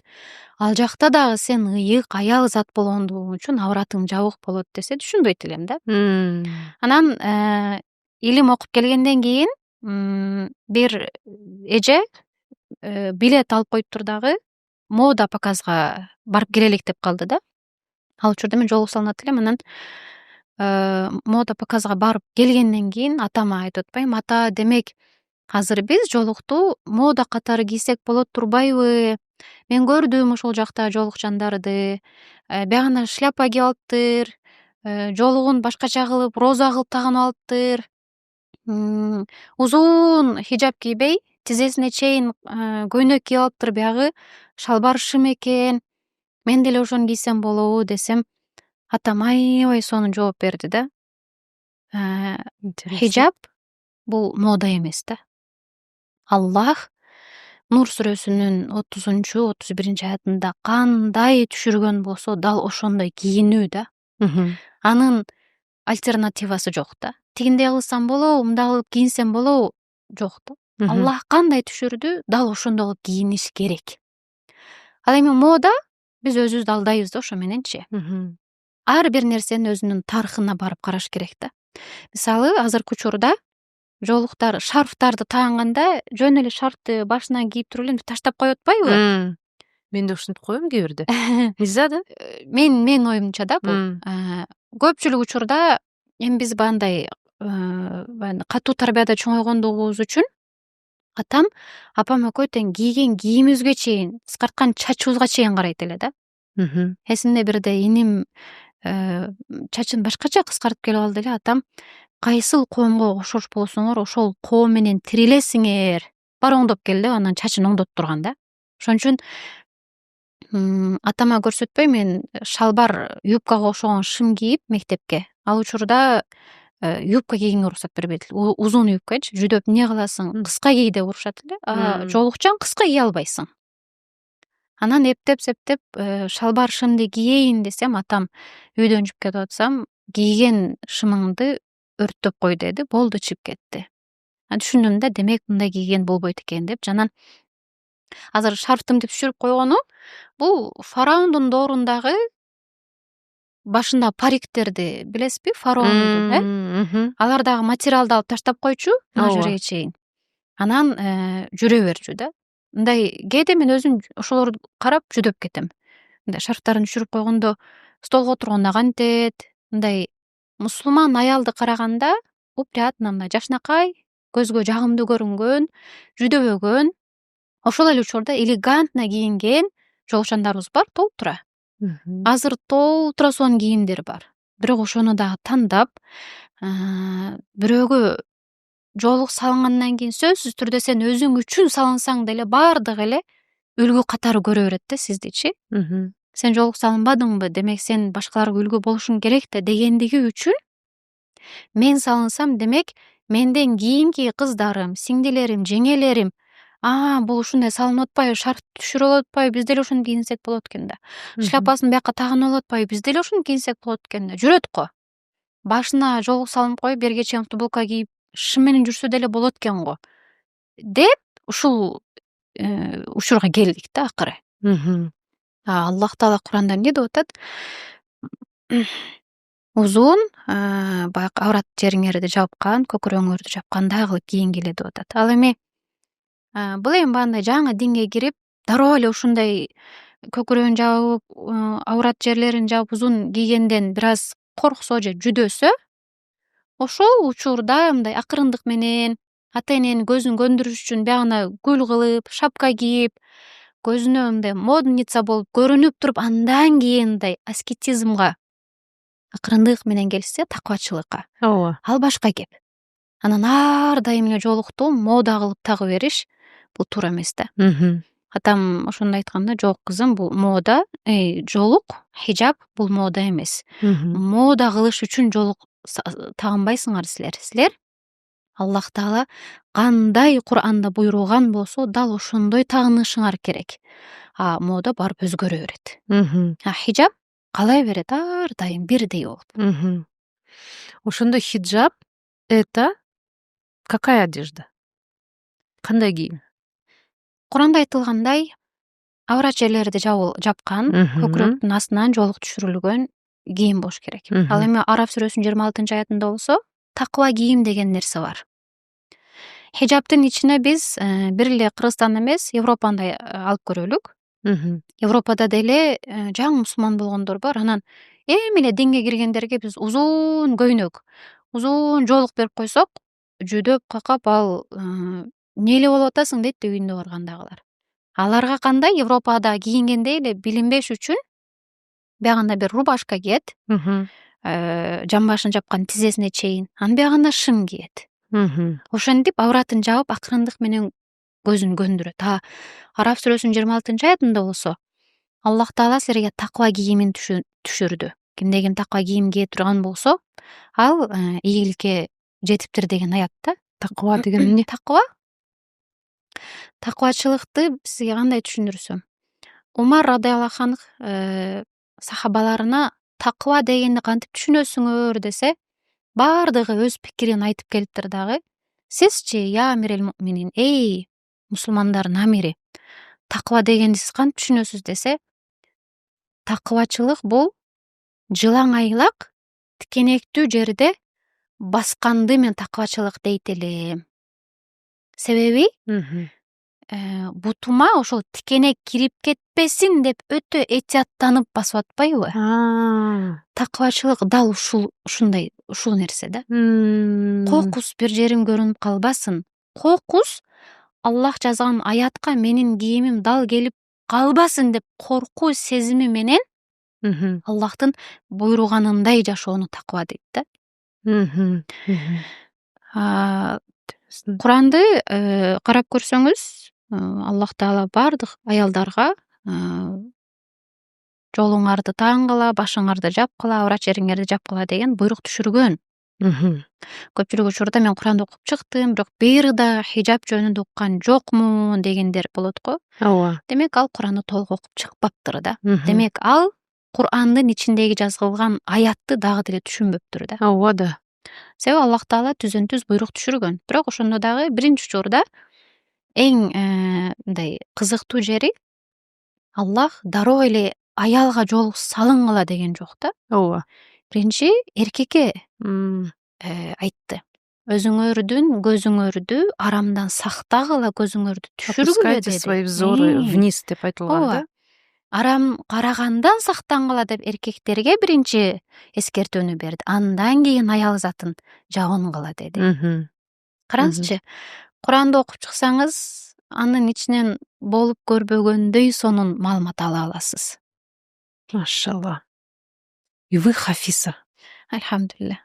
Так правильно же говорю? Ооба, Хафиса, ооба, да? ооба. Это полностью наизусть Куранды жаттап. Куранды жаттап алгансыңар. Машалла. Как долго это происходило? И качан это было? Биздин үйдө ошо 4 тууганбыз. 4 туугандын 3-өсү бат жаттайт эле да. Любой нерсени. Мен орус мектепте окугандыктан кыйналат элем бир аз. Анан жатташ, заучивание мен үчүн бир аз кыйын болот эле да. Анан апам 4-өзү отургузат, 3-өзү отургузат эле, кичинекейибиз, эң 4-үчүбүз кичинекей. Биз менен өспөй калды ал. Анан 3-өзү отургузганда 3-өзүгө тең сүрө жаттатат эле. Экөөнөн сураса айтып берет дагы, мага келгенде эле тормоз этип калат элем да. Отура берет элем, билбей асмандагы жылдыздарды санап коюпчу. Анан апам башталды мынаныкы дагы деп, анан экөөнү жаттатып, уктатып аларды. Мен жаным апам өзү келет эле да чайын демдеп алып, чай чашкасына, анан мен менен түнкү саат 2-3-кө чейин отурат эле. Апам кээде чарчап калганда анан иним келет эле дагы. Иним бир аятты 200-300 жолу кайталатат эле да. Чарчабайт эле. Болдучу, мен ушу чарчап кеттим десем, анан Абдулбайс денем, жок эже, кайталаң дей берет эле. Бир аят отуруп алып, ушу 300 жолу кайталагандан кийин гана кирет эле да акылыма. Анан мен үчүн мындай тыянак чыгарган болчумун. Куранды толук жатташ бул мүмкүн эмес. Муну жөнөкөй адам кыла албайт. Эгер кыла турган болсо, ал же периште сымал, же таптакыр башкача төрөлгөн адам деп түшүнөт элем да. Вот почему не получалось. Потому что уже в голове было уже ограничивающие установки деп коет психологияда. Ошону ограничить этип койгонсуңар да. Өзүм ушинтип алат элем да. Мен Куран жаттай албайм. Всё, установка поставлена. Экөө жатташы мүмкүн, бирок мен жаттабайм. Анан такыр өзүмдү Куранды толук жаттап бүткөн хафиза катары такыр көрө албайт элем. Жаныма бир хафыз кыз же хафыз эркек отурса, ошонун жанына жөн гана барып отуруш мен үчүн чоң сыймык эле да. Жөн эле кийимиме тийип калса, өзүнчө эле менин кийимиме анын кийими тийип калды деп бир ай ойлонуп жүрөт элем да. Себеби жөнөкөй адам Куран жаттай албайт деген түшүнүк бар эле. Менде деле ошондой да. Поэтому я прям вау деп атпаймынбы? Для меня до сих пор так. Анан Значит, можно, да? Ооба. По милости Всевышнего можно. Аракет кылса болот. Аракет кылса болот. Ошол учурда мен Куран жаттай албаганман. Атам да, апам да, кызым, сен Курандан бир аз кыйналат экенсиң, хадиске өт деди да. Үйдөн бир хафыз чыкты, альхамдулилля. Ошо жетишет. Үй-бүлөбүздөн бир хафыз чыгышы жетишет. Сен хадис илимин танда деди да. Анан мен хадиске толук кирип кеттим. Анан хадис жарышына чыктым. Улуттар арасында жарышначы. Ошол жактан 3-чү орунду алып, мага чоң бир мотивация болду да. Анан үйгө келип, атам экөөбүз күндө бирден хадис жаттап, дүйнөлүк хадис жарышына аттанып баштадык да. Анан бир күнү истихара окуп көрөйүнчү дедим да. Таптакыр эле мындай акылымда хафыз болууну чыгарып деле койгонмун. Окубайм деле, жаттабайм деле депчи. Илимди алдым, альхамдулилля. Билем, акыйдам бар, намаз окуганды билем. Турмушка чыксам балдарыма Куран окуганды үйрөтө алам, намаз окуганды үйрөтө алам, бирок жаттатып не кереги бар дейт элем да. Бир күнү анан истихараны окуп атсам, 3 күн катарынан пайгамбарыбызды көрдүм да түшүмдө. Машалла. Өзүм кап-караңгы бөлмөдө отуруптмун. Пайгамбарыбыз жашыл нур болуп кирди да, жүзүн көрө алган жокмун. Анан мынтип карасам эле пайгамбарыбыздын үнү чыкты дагы. Мен дароо ыйлап баштадым да. Я Расулаллах, неге сиз менин түшүмө кирип атасыз? Мен не кылдым?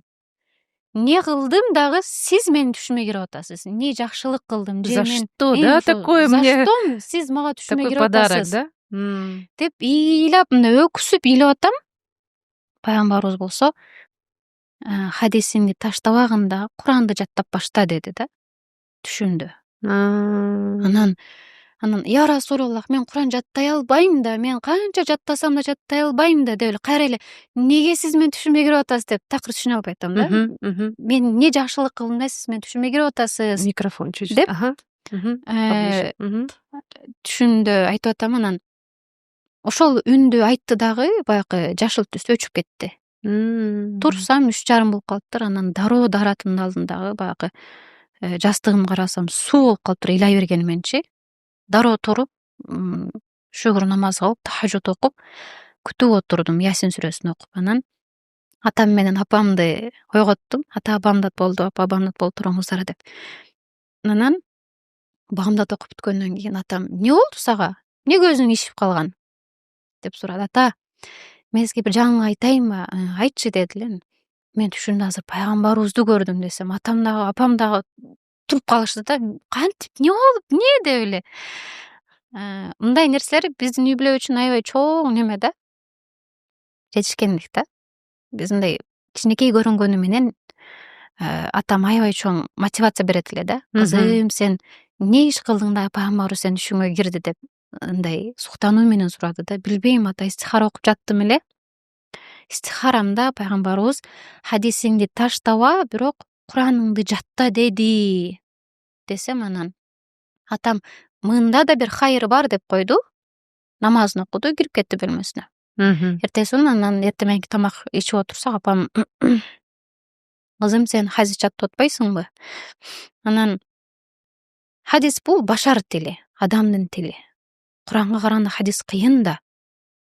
Бир Куран жаттап көрбөйсүңбү, өзүңдү бир сынап көрбөйсүңбү дедим. "Сиз ишенесизби мага?" десем, апам: "Эмнеге ишенбейин? Сен хадис жаттап аткандан кийин Куранды жөн эле жаттайсың да. Себеби Куранга караганда хадис кыйыныраак да. Аракет кылып көрөйүн десем, аракет кылып көр. Кана кыласың кызым" деди да. Анан ата, апам Куран жаттап көрчү деп атат го десем, атам да айтып калды: "Эмнеге болбосун кызым, бир өзүң сынап көрбөйсүңбү?" деп калды. Анан окуу жай таптык, окуу жайга тапшырдым. Акыры кетейин деп аткам. Анан апам ыйлап калды: "Кызым, кетпей эле койчу жаныман, эки канатымды үзүп койгондой эле болуп атасың" десе, атам бир учур келет. Ошол учурда кызымды Куран жаттагандыгы үчүн кой бергениме шүгүр кыламын деген учуруң келет сенин. Кызыңды үйгө калтырбай окуусуна жибер. Аркасында дем күч болуп туруптур деп атам апама дем берди да. Анан экөө мени Туркияга жиберишти. Турцияда окудуңар ана. Ага чейин деле Курандын 5-6 парасындай Кыргызстанда жаттаганмын. Атам менен апам жаттаткан. Анан тажвид, махраждарыбыз тунук таза чыгыш үчүн жалаң эң мыкты адистерден жаттаганбыз да. Мындай эле устаздардан барып жаттабайт элек. Атам өтө кылдаттык менен тандайт эле устаздардычы. Анан ошол жака барып, же баягы катуу сүйүнгөнүмөнбү, же түшүмдүн түш көргөнүмөнбү, этор билбейм. Бир отурганда эле 3 бетти жөн эле жаттап койдум да. Ошо сүйүнгөнүмөн болсо керек да. Бир чоң мотивация болду да. Анан решение кылыптыр да просто. Ооба. Решение сделала я, выучу депчи. И самый азыр вот ушунчалык вот апаңарды айтып атасыңар, я апаңарды вот так вот нигде не видела по фотографии. Мне стало так интересно с ней познакомиться. Именно с мамой. Насколько вот таким подходом силерди ушунча немеге алып келди да. Вот это все подача мамы, по-моему, да? Апам аябай көп аракет кылды биздин Куран жаттап калганыбызгачы. Азыр үйдө бир эле мен эмес, 4 бир тууганыбыз, 4-өөбүздөн хафызбыз. Алхамдулилля. 4-өөбүздөн Куран толук жаттап бүткөнбүз. Ошол 4 перзентти Куран жаттатыш бул өтө чоң тартипти, тарбияны талап кылган нерсе да. Кантип атам менен апам ушундай даражага жеткирди экен деп кээде ойлонуп түшүнбөй кетем да. Да, представьте. Экөөнүн аракетинен улам биз ушундай деңгээлге жеттик го дейм да. Анан Конечно. Окуп По жүргөндө милости Всевышнего, да. окуп жүргөндө баягы кыз үй бар жерде сөзсүз түрдө жуучулар келет эмеспи? Ар жуучу келген сайын атам менен апам биздин кызыбыз окуп атат. Күтөм десеңер күткүлө, анан жок десеңер анда эшик ачык деп бүт баарын кетире берет эле да. Кармабайт эле. Себеби атам менен апамдын эң чоң вазифасы кызымды хафыз кылып чыгарабыз деген болчу да. Бардык нерседен сактап койгон да. Кетип калгандан кийин апам айтат эле, ушундай бирөө келди. Сен эмне дейсиң деп анан мен окуп атам да десем, биз аны качан эле жиберип койгонбуз деп. Поезд кеткенден кийин айтат эле. Ушул нерседен да сактады да атам менен апамчы. Себеби бул баары бир ата эне коркот экен да, мындай кыздын жашы келгенде сурап келсе жашы үй бүлө болсо бериш керек деген түшүнүк бар да. Ооба да. Анан өзүбүз дагы, мен мисалы өзүм дагы кыздарды окутуп бир эки хафыз чыгардым да. Анан ошолордун арасынан бир бала бай бизнесмен экен, Кытайда иштейт экен. Өзү хафыздык кылып атат. Ата энеси унчукпай туруп эле кызымды окуттуңуз, Аллах ыраазы болсун, эми кызыбыз жашы келип калыптыр, турмушка берелик деп эле алып кетип калды да. Мен таптакыр түшүнбөй калдым да, мындай менин оюмда ата эне барьер болуп туруш керек эле да, кызын сактап туруш керек эле да, Куран жаттап алыш үчүнчү. Ал кызы Куран жаттап бүтсө, эки дүйнө алар азаттыкка, эки дүйнө бактылуулукка жетет эле да ата эне. А бирок алар муну тандабай, убактылуу гана бул дүйнөнүн бактылуулугун гана тандады да. Мен хафсыздык кылып атканда бир да жуучуну жолоткон эмес да атам менен апам. Кызым окуйт, күтөм десеңер күткүлө, күтпөйм десеңер кармабайбыз силерди деп кетире берчү. Кээде анан угуп калат элем да, жакшы балдар жетет эле да кулагыма. Жакшы балдар чыгып калса анан баа ушундай бала келиптир го. Эмнеге жок дедиңиздер десем, анан апам да атам да айтат эле да. Кызым, сен Куран жаттап бүт. Куранды жаттап бүтсөң, мындан да мыкты бала келет. Аллах сени таштап койбойт жарым жолдо. Сен Куран жаттап кое бер, калганын Аллахка ташта дейт эле. Анан Куранды бир жыл 3 айда бүтүрдүм да. Алхамдулилля. Болбосо мен менен жаттап бүтөсүң деген ишенбейт элем өзүмөчү. Эң акыркы бетти Жатташ — это значит любое время эмне кайсыл сураны сураса, кайсы каком аятты, всё ты рассказываешь, да? Бүт вот так, да? Даже ночью тебя разбуди, наверное, расскажешь, да? Айтып бересиң да? Мынчалык деңгээлге жете албасам керек, бирок Аллах насип кылсын. Иним ошондой. Инимди түнкү саат 3-тө чочутпай койгоп туруп эле бир аят окусаңыз, уланып кете алат. Канча жашта? Иним 25ке чыгып калды окшойт. Иним ал бир кыраат менен эмес, 10 кыраат жатып атат азыр. Алхамдулилля. Машалла. Ошондо когда это настало? Жашыңар канчада эле, что вот? Жашым, көпчүлүк азыр айтат го, жашым өтүп кетти, Куран жаттай албайм деп. Куран эч качан жашка карабайт. Конечно. Эч качан жашка карабайт. Илим да жашка карабайт. Ошо да. 19 жаш, 18 жашымда отурдум Куранга. Бир жарым жылдын ичинде бүтүрдүм да. А бирок полностью такрар алып повторение. Ошонун бүт бардыгына 4 жыл кетти. Кайталоого, такроруна, андан сырткары экзаменге дагы убакыт берилет. Ошонун бүт бардыгы топтолуп 4 жыл кетти. 23 жашымда жаттап бүттүм, алхамдулилля. 23 жашымда уже анан телефон колдонбойт элекпиз. Бир жакшы жерибиз. Куран жаттаганда атам телефон алып коет эле апам. Только жаттап атканда. Эмне Куран жаттаганыңарда телефон алып коет эле, анан телефон менен такыр байланышыбыз жок эле. Азыр баягы Instagram, TikTok, Facebooktор бар го. Ошол азарт такыр бизге тийген жок да, алхамдулилля. Ижазага окуп бүткөндөн кийин ижазамды алып, бул өзүнчө бир тарых. Ата энемди айтпай туруп, аларга айткан эмесмин ижаза окуп атканымды. Ижаза биздин үй бүлө үчүн эң чоң пик болчу. Бул эң жогорку деңгээлдеги квалификациясы, эң жогорку деңгээл деген түшүндүрөт да ижаза. Бул пайгамбарыбыздан бери келаткан силсила да. Мен азыр пайгамбарыбыздын 30-окуучусумун да. Мени менен пайгамбарыбыздын ортосунда 29 устаз бар. Ушуну силсила. Пайгамбар Аллах Жабраил алейхиссаламга берди Куранды, түшүрдү. Жабраил алейхиссалам пайгамбарыбызга келип түшүрдү. Анан пайгамбарыбыз сахабаларына окуп берди. Анан ар бир сахабадан өзүнүн силсиласы чыкты. Силсиле жол, Ооба. Анан ар бир сахаба окуучуларына үйрөттү. Алар өздөрүнүн окуучуларына үйрөттү. Алар өздөрүнүн окуучуларына үйрөттү. Ошентип чынжырча болуп кете берди. Анан ушул чынжырча мага 30 болуп такалып турду да. 30 болуп алды. Менин өзүм устазым 29 силсила боюнча, мен 30-мун. Мен ижазада окуп атканда атам коронавирус болуп ооруп калып, мага айтпай дагы бир жери биз илим окуп жүргөндө атам менен апамдын ооруганын такыр уккан эмеспиз. Экөө тең айтпайт эле. Качан чалба биз жакшы элебиз кызым, ыжалат болбой деп коет эле. Досторумдан угат элем ата энемдин ооруганын, же интернет булактарынан угат элем. Биз ооруп калып сен сабагыңды таштап же сабагыңан артта калып калба деп айтпайт эле да.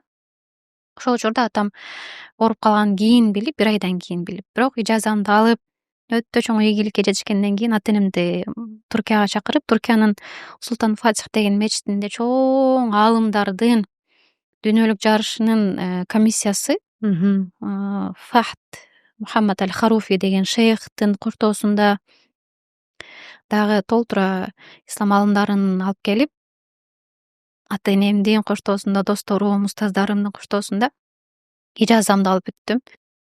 Мен исламга келгенде азыр вот только изучение болуп атат да, жаңы неме кылып, ошол кийимди дагы элестеткиле, эми вот так получается, что там до определенного 40 жашка чейин я обычная светская женщина болуп эле жүрүп эле, и тут прям у меня что-то вот по милости Аллаха, да, вот появилось такое желание, да, вот прям жол салынып, мен дагы түш көргөндөн кийин бир сонун түш көргөм. Эми сегодня не про меня, но факт, что вот өзүнчө менин сонун историям бар да, и ошентип мен неме алып келгем.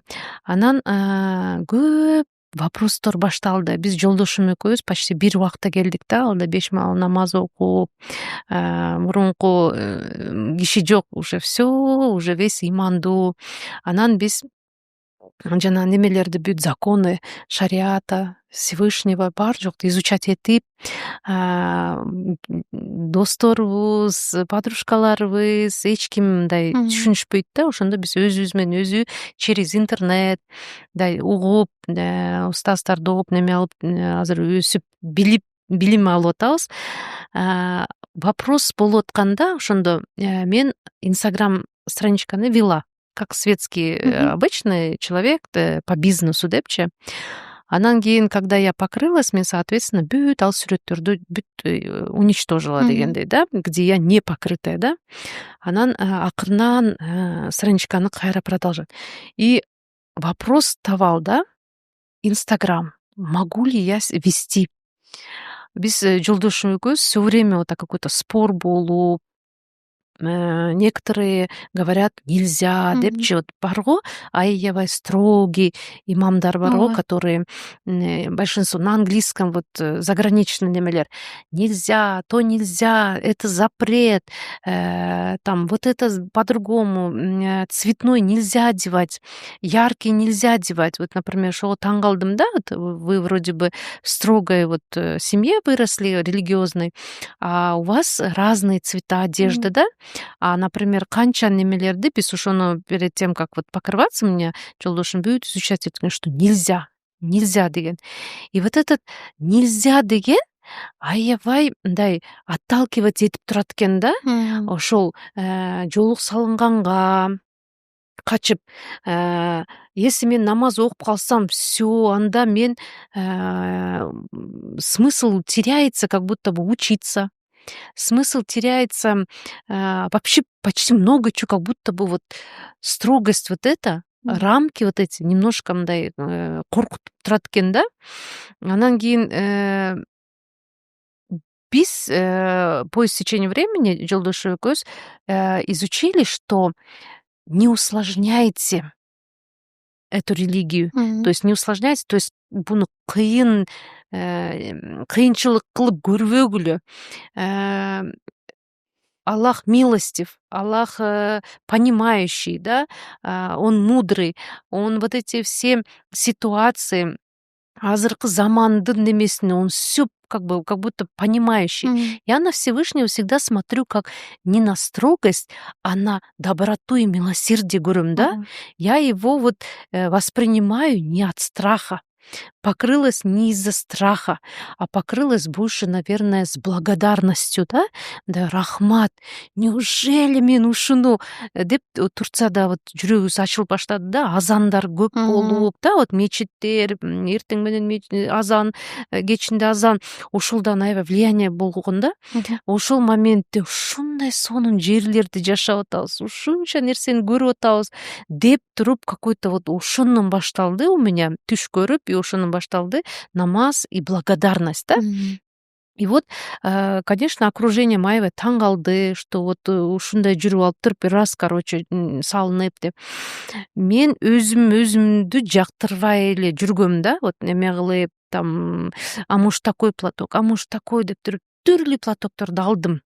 Это нисколько как модно, вот андан мурун айтылып кетпедиби, модно туда-сюда. Это не из-за моды, а из-за непринятия, көнө албаган үчүнчү. Ошон үчүн азыр мени көргөн кыздар, айымдар, ой, оказывается, можно, давай я примерю дегендер, померю дегендер бар да. Вау, это, кажется, так можно деп. То есть силердин жолуңар дагы такой яркий болуп туруп, а почему бы и нет дегендей, да? То есть вот хочется вот этот тоже красоту, цвета. И тут мен билип атам, что Всевышний Аллах создал эти все цвета. Почему цветы, они все разные? И это что красиво, это создано Всевышним Аллахом, да? Ошон үчүн вот эти цветы, почему бы нам не использовать, если вот нравится, да? В то же время, я думаю, что я узнала, был ниеттен, да? Ниеттен, чтобы что? Модно выглядеть или нет ради Аллаха? И вот ошон менен мен себя успокаивала. Азыр эмнеге азыр ушуну бүт айтып атам? Инстаграм. Я, слава богу, силерди көрүп калдым, что силер Инстаграмда барсыңар. Активно туда-сюда. То есть бул насколько запретно, не запретно, значит не запретно. Көп эле устазылар Инстаграмда жүрүшөт. Бул эмнеден зависит? Ниеттен да? Албетте. Жакшы суроо. Баягы жоолуктун баягы түстөрүнө айтып кеткенсизби? Бул биринчиден өтө баягы мындай орусча айтканда вызывающий светтер болбош керек да. Мындай бир караганда эле кайра экинчи карап, кайра үчүнчү карап, баштан аягына чейин карай бере турган түс болбош керек. Экинчиден коомубуздун кабыл алуусу дагы бар да. Мисалы кыргыздар кара түс кийсе эле биз кара түс биздики эмес, бул арабтардыкы деген түшүнүк кирип калгандыгы үчүн кара түс кийсең кайра көбүрөөк привлекать этип атат, адамдарды неме кылып коюп атат да, өзүнө каратып коюп атат да. Ошол кара түс кийбестен өзүбүздүн коомубуз илгертен ата бабаларыбыз, энелерибиз кандай түстү колдонуп келишкен, көйнөктөрү кандай болгон, кыргыз улуттук орнаменттери менен кылып жакшынакай кылып кооздоп кийинсек болот. Бирок анын дагы өзүнүн ченем чектери менен да. Чектен ашып кетпейчи. Ал эми Инстаграмга келе турган болсок, чын айтсам мен Инстаграмды коронавирустан кийин, жок, коронавирустан кийин эмес, бир 2-3 жыл эле болуп калды окшойт колдонгонум, ага чейин такыр колдонбойт болчумун. Анан азыр дагы айта кетсем, Инстаграмды өзүм карабайм, таптакыр. Мындай ушул соцсеттерге анча жок экем да мен. Соц тармактарды анча жакшы карабагандыгыманбы же шыгым жокпу, айтор билбейм. Менеджер окуучуларым бар, кыздар бар, ошолор карайт. Суроолор келсе, устаздар ушундай суроолор келиптир, жооп беребиз деп коет. Анан кээде айтып калат, контент түшүп баратат, жандуу сүрөттөрүңүз болсо жиберип койсоңуз, а то булар робот алып кетип аткандай түшүнүп калышат элдер дегенде гана бир-эки сүрөтүн жиберип коем да. Ошол суроону мен көптөн бери өзүм жооп таба албай келаткам да. Мусулман аял катары Инстаграмды колдонсок болобу дегенчи. Анан бир мисал катары айткым келди. Айша энебиздин доорунда Алар дагы динди үйрөнүш үчүн, динди жайыш үчүн толтура аялдар төөсүнө минип алып эшенебиздин үйүнө келип сабак үйрөнүшчү да. Алардын доорунда төөнү колдонуп, үйүнө келип үйрөнүп, анан кайра кетип калышчу. Ал эми азыркы учур биз азыр төө колдонбойбуз да. Ооба да. Азыркы учурда өзгөчө коронавирустан кийин онлайн өтө чоң прогресс берди окшойт, өтө чоң адамдар онлайн өтүп алышты окшойт. Жада калса мектептер, университеттер азыр онлайн мектептер, университеттер бар. Бир жагы жакшы. Кайсы жагы айылда болгондорго, алыста болгондорго, бала чакасы менен үйдө отурган, декретте отурган айымдарга, бизнесте жүргөндөргө барып окуй алганга кудурети жетпегендерге онлайн жакшы. А бирок онлайнда биз мына устазалар чыгып андай кылбагыла, мындай окугула, мындай кийингиле деп айтпасак, биздин ордубузга каяктагы башка дин өкүлдөрү келип бузуп атпайбы? Ооба.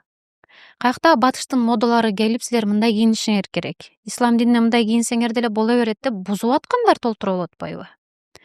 Биз онлайн тармакты, соц тармактарды колдонбой эле кайра эле эл кайсы жака агып баратса биз ошол агымга акпай башка жолду тандап алсак, анда биздин жеткирүүбүз жетпей калат да көпчүлүгүнөчү. Албетте биринчи учурда Алланын ыраазычылыгы үчүн ачканмын Инстаграмды. Ошол байкап көрсөңүз, мен ал жака эч кандай, жада калса башка устазаларга окшоп, азыр мен ушул жака кетип атам, чай ичип атам, анан жолдошум экөөбүз бул жакта жүрөбүз деген нерселерди такыр киргизбейм. Ооба да, по делу да. Киргизе албайм деле да. Кызыкпайм. Болбосо ошентип киргизип, баандай подписчиктер топтосо болот экен да, бирок ага кызыкпагандыгым үчүн мен өзүм кылбайм. А бирок биз муну Алланын ыраазычылыгы үчүн Куран үйрөнүп калсын бир аял болсо дагы, Куран намаз үйрөнүп калсын бир кыз болсо дагы деп ачканбыз да. Менин ниетимде аялдар үйрөнсүн, кыздар, кыз келиндерге ушинтип бир пайдам тийсин, ислам динине бир кызматым калсын деп ачканмын. Ал эми эркектер баары бир көрөт да дейт. Мен бирок ниетимде эркектер көрсүн деп ачкан эмесмин да. Иннамал аъмалу бинният дейт Аллах. Ар бир нерсе ниетиңерге жараша берилет дейт. Ал мисалы Кудай сактасын, эркектер көрбөсүн. Эгер кокус бир эркек көрүп кала турган болсо, анда жакшы жагына гана пайдалансын. Эжесине, жубайына, карындашына, апасына, апа ушундай сабак бар экен катталыңыз деп койгонго гана үндөсүн. Болбосо Аллах Таалам чочун эркектердин көздөрүнө тийгизбесин. Инстаграмдычы ушуну дуа кылам. Сонун ответ. Ооба, бирок колдонсок жакшы болот. Неге колдонбойбуз? Азыркы учурдун талабы болуп атпайбы бул? Анан баардык устазалар жаап койсо, эркектер гана алып барса, кээде аялдар ушундай суроолор берип калат, тартынган суроолор болот. Аялды аял гана түшүнгөн суроолор келип калат. Эркек жооп бере албаган суроолор болуп калат. Эркек жооп бере албаган дегени бул шарият жактан эмес. Аялды аял түшүнүп алган гана маселелер бар да. Ошол нерсени сураш үчүн сөзсүз түрдө устазалар бар да. Ошолорго барып сурап, анан мисалы биздин онлайн окутам. Онлайн окутканда Германиядан, Америкадан бирөөсү баягы убактысы такыр келбеген 11 сааттык айырма бар, Австралиядан окуйт. Ошондойлорго аябай пайдасын тийгизет да. Анан ошолордун баардыгына жеткириш үчүн мен Австралияга барып айтпайм да. Куран окугула дебейм да. Дароо эле реклама чыгарып коем. Окугула, үйрөнгүлө деп. Ошондо дагы мен өзүмдүн бетимди чыгарып алып, Куран окугула, келгиле дебейм. Жон гана бааны афишасын чыгарып коем. Куран аптасына ушунча окусаңар пайдаңар тиет деген. Жакшы жакка колдонсо болот. Это как через онлайн дават деле кылса болот да. Кандай нерсе болот? Мен деле через подкаст келдим да. Ошону угуп, билип, түшүнүп, анан кийин мындай жүрөктү ачып дегендей, мээме ушул түшүнүп келип, анан кийин кирдим да. То есть ушул как тогда, кандай биз ошол убакта Турцияда жашап атабыз, түркчө сүйлөй албайбыз, түшүнбөйбүз. Интернетти жаздым дагы, ислам на русском языке деп, орусчаны более түшүнөм да, ошон үчүн. забивать этим, анан ушундай подкасттар чыгып калды. Бүгүнкү подкасттардай болуп. Поэтому, в общем, в целом бул бүт ниетиңе жараша, ниетиң кандай, Алла ыраазычылыгы үчүн иш кылсак, я думаю, что Кудай Таалам өзү колдойт. И а то, что там ким эмне деп атат, на самом деле это точно поняла, что бардыгына жага бербейбиз. Бирөөсүнө жагабыз, бирөөсүнчө. Главное, чтобы Аллах нас это принял наш ниет, да? Бирок бир баса белгилей кетчү нерсе бар да. Соц тармак аябай азгырган нерсе экен да, байкашымча. Биз баягы мен рекламаны эң көп Рамазанда гана чыгарам. Рамазанда биз ушундай курс ачылып атат, жетишип калыңыздар, ошол сабакты укканга жетишип калыңыздар деп гана чыгарам. Инстаграмдагы ушундай бир куу нерсе десеңиз, Инстаграмда канчалык өзүңдү көрсөтүп, өзүңдүн жашооңду көрсөтүп, бул жакта жүрөм, тиякта жүрөм деген сайын эл да кызыгып, көп подписчиктер көбөйүп, баягы адам өзүн мен Алланын ыраазычылыгы үчүн кылып атам да деп алдап жүрүп тузакка түшүп калган учурлар болуп калат да, Кудай сактасын. Ошондон өзүн сакташ үчүн ар дайым чекти карманыш керек да. Мындай ар бир нерсенин өзүнүн тартиби, чектөөсү болот да. Баягы ошол нерседен ашпаса, анда ар дайым ийгилик коштоп жүрөт. Эгер ашып эле кете турган болсо, ошол чекти ашып эле кете турган болсо, анда зыянын тартып калат да. Бул эми каяктан? Например, менин деле Инстаграм страничкам азыр если так кирип көрсөңөр, наверное, точно там жактырбайт болушуңар керек, там вот так депчи. Это же билим, ушуну билип туруп, размышлять этип, түшүнүп туруп, анан кийин ошондой иш кылабыз да. Ошон үчүн, наверное, в первую очередь призыв билим алгыла. Биздин вообще законы Всевышнего Аллаха билишибиз керек, туурабы? Ошол эле Куранды изучать этиш керек. Эми бул жерде ар кимдин деңгээли ар кандай да. Вот, например, да, мен Инстаграм когда веду, настроением кандай болуп калат, анан билбей туруп, вот азыр силерден вот ушундай-ушундайларды вы дали мне пищу на размышление деп коет орусча. То есть я начала задумываться. Ага, там, по-моему, вот меники, по-моему, там есть очень много ошибок, депчи.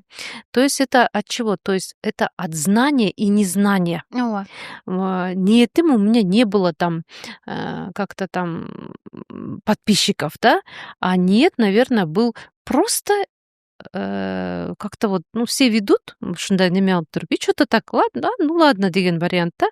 А сейчас вот я уже для себя узнала, что это нужно к этому подходить еще серьезнее. Мало того, что мурунку жашоомду все стерла, тогда еще серьезнее дегендей, да. Это уже я каждый раз буду просить у Всевышнего вот правильности, мудрости, чтобы быть как истинной мусульманкой, двигаться, да. Бул жерде азыр да баса белгилей кетчү нерсе бар да. Мисалы, устаза өзүнүн блогун башкача алып кетет, устаз ага татыктуу дайы кылып алып кетет. Бизнес леди болсо, ошол бизнесин сатыш үчүн өзүнүн Инстаграмын алып барат. Ооба да. Подкаст тартып аткан эже подкастка ылайыкташтырып алып барат да. Эми элестетсеңиз, мисалы, бетин жүзүн көрсөтпөй туруп подкастты жөн эле эки адам сүйлөтүп койсо, укпайт да эч. Ошо да. Дал ошол сыяктуу өзүнүн ар биринин деңгээлине жараша Инстаграм баракчалары болот да. Бирок ошол учурда дагы тартиптүү, адеп ахлакты, ыйманды, ушул 3 нерсени жакшылап карап, ошонун 3 нерсенин негизин алып барса, анда ар дайым ийгилик коштоп жүрөт ошол адамды. Кайсыл сферада болбосун. Бирок чектен ашып кетпестен, авратын көрсөтпөстөн, өтө багындай элге чыгып алып, азыр жолукчандар толтура бар да. Ооба да. Жолук салынган, бирок баягы орусча айткандай неподобающий өздөрүн алып жүргөндөр бар го. Тартипти бузгандар, адеп ахлагы тайкы болгондор, жөн гана мода сыяктуу таангандар бар. Ошондой деңгээлге түшүп калбашы үчүн мындай тартип, адеп ахлак, ыйман менен алып жүргүлөө деп атам да Инстаграмдычы. Ооба, туура. И не только Инстаграмды, вообще көчөдөн Албетте. Ал өзүнчө подружкаларым чөйрөдө. менен вот это калп эле, вот этот немени платокту уят кылбай, да, вот если мен кыргызчам слабый, да, орусча если неме кылсам, вот не позорьте наш платок дегендей, да, нашу религию, да. На самом деле вокруг меня аябай көп кыздар, айымдар, которые говорят, да, жолук салынып алып мындай кылды, анан тигиндей кылды. Я без этого, у меня сердце чище, я так не делаю депчи. Ошол моментте, конечно, это некое такое для нас испытание, проверки. Ошол моментте эмне деп жооп бересиң, каждый немене уже ойлонуп каласың да. И вот я единственное, что я точно билем, каждый ответит по своему перед Всевышним. Только в ахирате мы увидим, кто есть кто. У кого сердце, у кого на голове дегендей, да. Ошон үчүн мен точно билдим, мы не осуждаем никого. Кто как хочет живет, кто как хочет со своей верой или без веры. Каждый ответит в тот самый судный день дегендей, да. Наша задача смотреть за собой, следить за собой, за своим сердцем, поклоняться дегендей. Вот здесь мы никого, людей обмануть можем, но Всевышнего мы никогда не обманем дегендей. Ошон үчүн у меня вот с таким лозунгом я двигаюсь, буйруса. Конечно, очень сложно там, да, карап койгонго там или еще что-то, но потом так, все, сабыр, да, вот, то есть надо продержать ради Аллаха, да. Вот, ушел Инстаграм, семья, ваша прекрасная мама. Я вот прям все равно мен ойлойм, любое вот воспитание, да, спрос от отца деп айтылат, но огромная роль у мамы, ошон үчүн рай под ногами матери. Как ни крути, вот просто недавно семинар болгон, Төрөбек агай деп семинарында болуп, через психологию обычным этим словами, да, түшүндүргөндө ошондо еще больше түшүнөт экенсиң, что такое рай под ногами матери депчи. Как-то вроде бы и кино вышло там, и айтылат, да, но суть не так сильно воспринимала. И ошон үчүн ушундан кийин вот меня прям как-то вот силерге барып, конокко же чакырып дегендей, вот апаңар менен аябай таанышкым келип атат, потому что я думаю, что ваша мама заслуживает очень такого, знаете, хочется ее угуп, послушать, вот так вживую увидеть, как вы так смогли 4 детей. Как ни крути, это мама. Всевышний и мама дегендей, да. Папа ваш прекрасный человек, она говорит Траус, ну вот мамасы как серый кардинал, да, и бир четте турат көлөкөдө, ну бүт кылган все равно апаңар, апабыз. Үй бүлөдө аял бала тарбиясына аял маанилүүбү, берген тарбиясы же атанын берген тарбиясы маанилүүбү деген суроо келип жатат го. Ооба. Ушул жерде айта кетет элем, экөөнүн тең ролу аябай чоң да. Апа үй бүлөнүн жүрөгү болсо, ата үй бүлөнүн акылы. Эки нерсе тең керек да. Жүрөгү жок, акыл болбойт. Акылы жок, жүрөк болбойт. Демек, экөөнүн тең тарбия бергенге аракет кылыш керек да. Аял берген нерсени эркек бере албайт. Эркек берген нерсени аял бере албайт. Аял балага ырайымдуу болгонду, мээримдүү болгонду, боорукер болгонду, кечирип койгонду үйрөтөт. Эркек болсо чечкиндүү болгонду, үй бүлөнү бага алганды, өзүнө сам за себя может постоять. Ушундай нерселерди үйрөтөт да эркек. Эркектин мээси башкача иштейт, аялдын мээси башкача иштейт. Анан азыр айтып кетип атпаймынбы? Апам мисалы көп нерсе кылды деп. Апам өзү айтып калат да, ушул кантип бизге тарбия берген күчүңүз жетип 4 баланы 4 жактан Куран жаттаттыңыз го. Мен азыртан баштайын десем, күчүм келбейт десем, апам Эсимде эртең менин баамдат намазына турат эле да тамак жасап коет эле, чай дамдап коет эле. Анан неменин үстүнө коюп коет эле, столдун үстүнө коюп даярдап коет эле да комнатага кирип кетет эле. 40 күн. 40 күн Вакыа сүрөсүн, Ясин сүрөсүн, анан Мүлк сүрөсүн үзбөй 40 күн окуган. Бунун өзүнүн сырлары бар да, билесиз да. Вакыа сүрөсүн окуса байлык келет, Мүлк сүрөсүн окуса кабыры нурданат. Бир эле кабыры нурданбайт. Бардык кылган дубалардын баары кабыл болот. Ясин сүрөсүн окуса үй бүлөсүнө береке кирет. Балким илгери апам кылган ушул нерсесинен улам биз ушундай даражага жеттикпи деп ойлойм да. Эненин кылган мээнетиненчи. Атам көпчүлүк учурда баягы элге кызмат кылам, динге кызмат кылам деп сыртта болгондугу үчүн атамдын жоктугун билдирбей апам тарбия берет эле да. Бирок ошол эле учурда атам келгенде жатып албайт эле. Же болбосо мен балдарым мага мен чарчадым тийбегиле дебейт эле. Биздин үй бүлөдө аябай сонун бир тартип бар эле. Убактыбыз болсо барбы дагы деле, эгер убактыбыз болсо. Сколько у нас время уже? Всё, 10 минут, анан мы уже заканчиваем. Ушуну айтып бүтүрө берейин, Ооба. 3 бир тууганыбызды, 3 баланы апам тарбиялап атканда ар бир өзүнүн бөлмөбүзгө бирден куту чаптап берген, эшигибиздин жогору жагына, боюбуз жетпеш үчүн. Анан апам айтты, үчөөбүз отургузуп алып, жакшы иш кылсаңар жакшы деп жазам, жаман иш кылсаңар жаман деп жазам. Анан ошонун ичинде пайгамбарлар тарыхы, сахабалар тарыхы, анан салават жарышын уюштурам. 3 эле нерсе. Эң көп бал алган атаңардан белек алат дейт эле дагы. Ар ай сайын уюштурат элек ушуну. Мотивация. Ооба. Атам жюри болуп, бүт белектерди столдун үстүнө коюп коюп даярданып турат эле. Жюри болуп сурайын деп, апам тиякта үчөөбүздү даярдап, жаттагыла, окугула дейт эле. Жакшы, жаман ичине эмне кирет эле?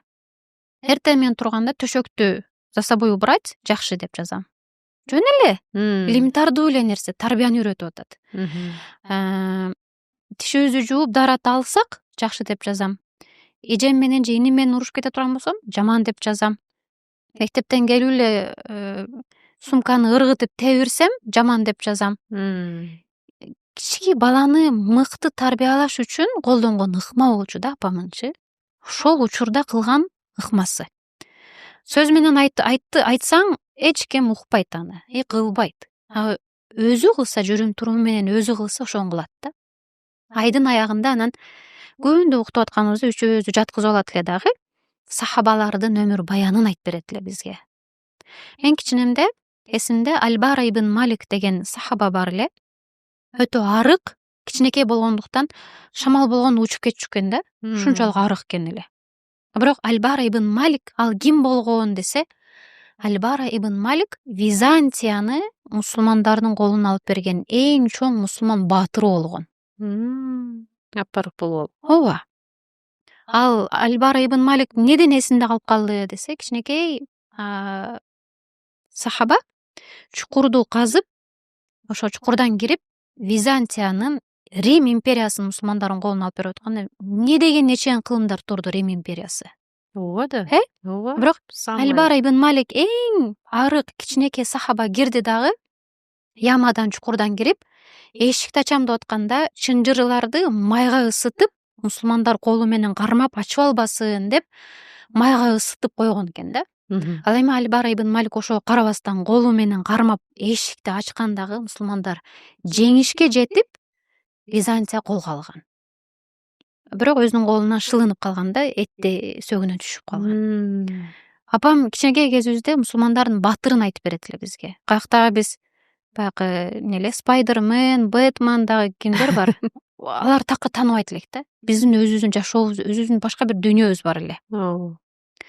Дуа кылсак, мен Албара ибн Маликтей болом. Мен Абдуллах бин Умардай болом деп тарыхын окуганда таң калат элек да.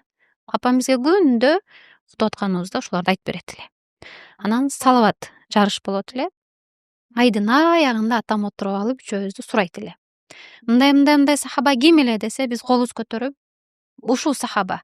сага 5 балл, мындай салаватты ким айтты? Мен айттым. Сага 5 балл деп аны эсептеп, айдын аягында сөзсүз түрдө белек берет эле атам. Муну биз 5-6 жыл кылып жүрдүк.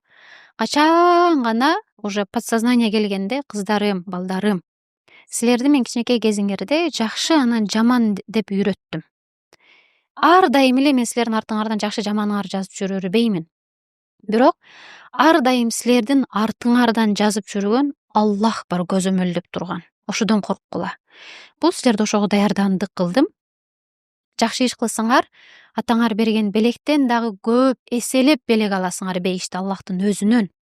Жаман иш кылсаңар, ошонун кесепетин да өзүңөр Аллахтан аласыңар деп. Чоңойгондо уже акыл менен ойлонуп калган убакытка жеткенде ушу тарбияны берди да апам. Машалла. Ар ай сайын аялдар мисалы азыр ушуну колдонсо болот да үй бүлөдө. Буюрса, какой-то бир в начале волнение болуп аткан, кандай кылып суроолорго деле жеткен жокпуз экөөбүз, 2 саат башка күнү кылабызго дейм суроолорду. Буюрса, по-моему, столько у нас еще можно поговорить, столько можно узнать. Мудрость Всевышнего Аллаха, она бесконечна. Узнавать и узнавать. И я не дейм рахмат. Амин. Рахмат, Фарида, ушинтип келип бергениңерге. Ушинтип я для себя сестренку нашла, сестра по вере, сестренка по отцу дегендей. Жердеш болуп, да. И карасаң, вот как бы это была вообще подача нашего Нурсиита Анаркулова. Он хотел, чтобы предложил вас вот рассмотреть как героиню нашего сегодняшнего подкаста дегендей. Мен ойлойм, көп нерсени мен өзүм эле ошо сонун азыр 2 саатта кандай нерселерди билип алдым. Мен ойлойм, биздин зрительдерге дагы аябай көп полезный подкаст болду деп ойлойм. Келип тургула. Иншалла. Анан бир аз өзүңөрдүн курсы, обучение эмне бар? Вот столько знаний, ушунча билим алдыңар, ушундай семьяда чоңойдуңар. Вот этот я чувствую, что вот в вашей маленькой голове столько знаний. Где вы делитесь? Каяка барып билим алайлы силерден? Онлайн сабактарым чыгып турат. Буга чейин аябай көп сабактарды уюштурганбыз. Эң негизгиси Куран дүйнөсүнө саякат деген. Мен өзүм хафиза болгондуктан Куран жаатында көбүрөөк басым жасайм. Куран үйрөнгүсү келгендер, Куран жаттагысы келгендер ушу Instagram баракчамдан эле бөлүшөм. Калган соц тармактар колдонбойм. WhatsApp, анан Instagram. Ошол жактан эле бөлүшүп турам. Потом онлайн курска чакырасыңар. Онлайн курска чакырам. Анан сөзүмдүн аягында Ибрахим сүрөсүнүн 42-аяты менен токтотум келди маегибизди. Аллах Таала Ибрахим сүрөсүнүн 42-аятында Аузу биллахи минеш шайтанир раджим ва ла тахсабанна Аллаха гафилан амма я'малу залимун деген өтө сонун аят түшүргөн да. Зулум кылуучулардын зулум кылып атканынан Аллах кабардар эмес деп ойлобогула. Аллах баардыгынан кабардар деген да. Бул дегени адамдар зулум десе эле сөзсүз түрдө бирөөнү өлтүрүп, бирөөнү уруп, бирөөнүн укугун тепселеп коюп, бирөөнүн акысын жеп коюу эмес. Мунун ичине жаман комментарий жазып коюу дагы зулум экенин айткым келди да. Биз тилде сөөк чоок деп коет эмеспи? Кээде мунун жолу кандай экен, бул мындай сүйлөйт экен, мунун кулагы кыйшак экен деп жазып коебуз дагы. Бирок мен эч ким билбейт да. Бирок эч кимдин күчү жетпейт аны жүзүнө келип айтканга. Телефондун артына баардыгыбыз батырбыз, сүйлөгөндө баардык нерсени сүйлөй беребиз. Бирок бир нерсени унутпайлык, комментарийге жазып койгон сөзүбүз дагы кийин Аллах Тааланын алдына барганда өзүбүзгө каршы иштеп калбасын да. Өзүбүзгө каршы кайра колдонулуп калбасын. Ошон үчүн Аллах айтып атат: зулум кылуучулар зулум кылып атканынан Аллах кабардар экенинен Аллах кабардар эмес деп ойлобогула, Аллах бардыгын көрүп турат деген. Биз көрбөсөк дагы Аллах көрүп турат. Бул бир эле комментарий эмес, бардык зулумдарга айтып атам да. азыр эми эмнеге комментарийди баса белгилеп айтып атам, соц тармактарга эмне гана чыкпасын, дароо ошол адамды биз өтө кемсинтип, жаман сөздөрдү жазып, жаман айтканда бааны боктоп баштайбыз да. Ооба да.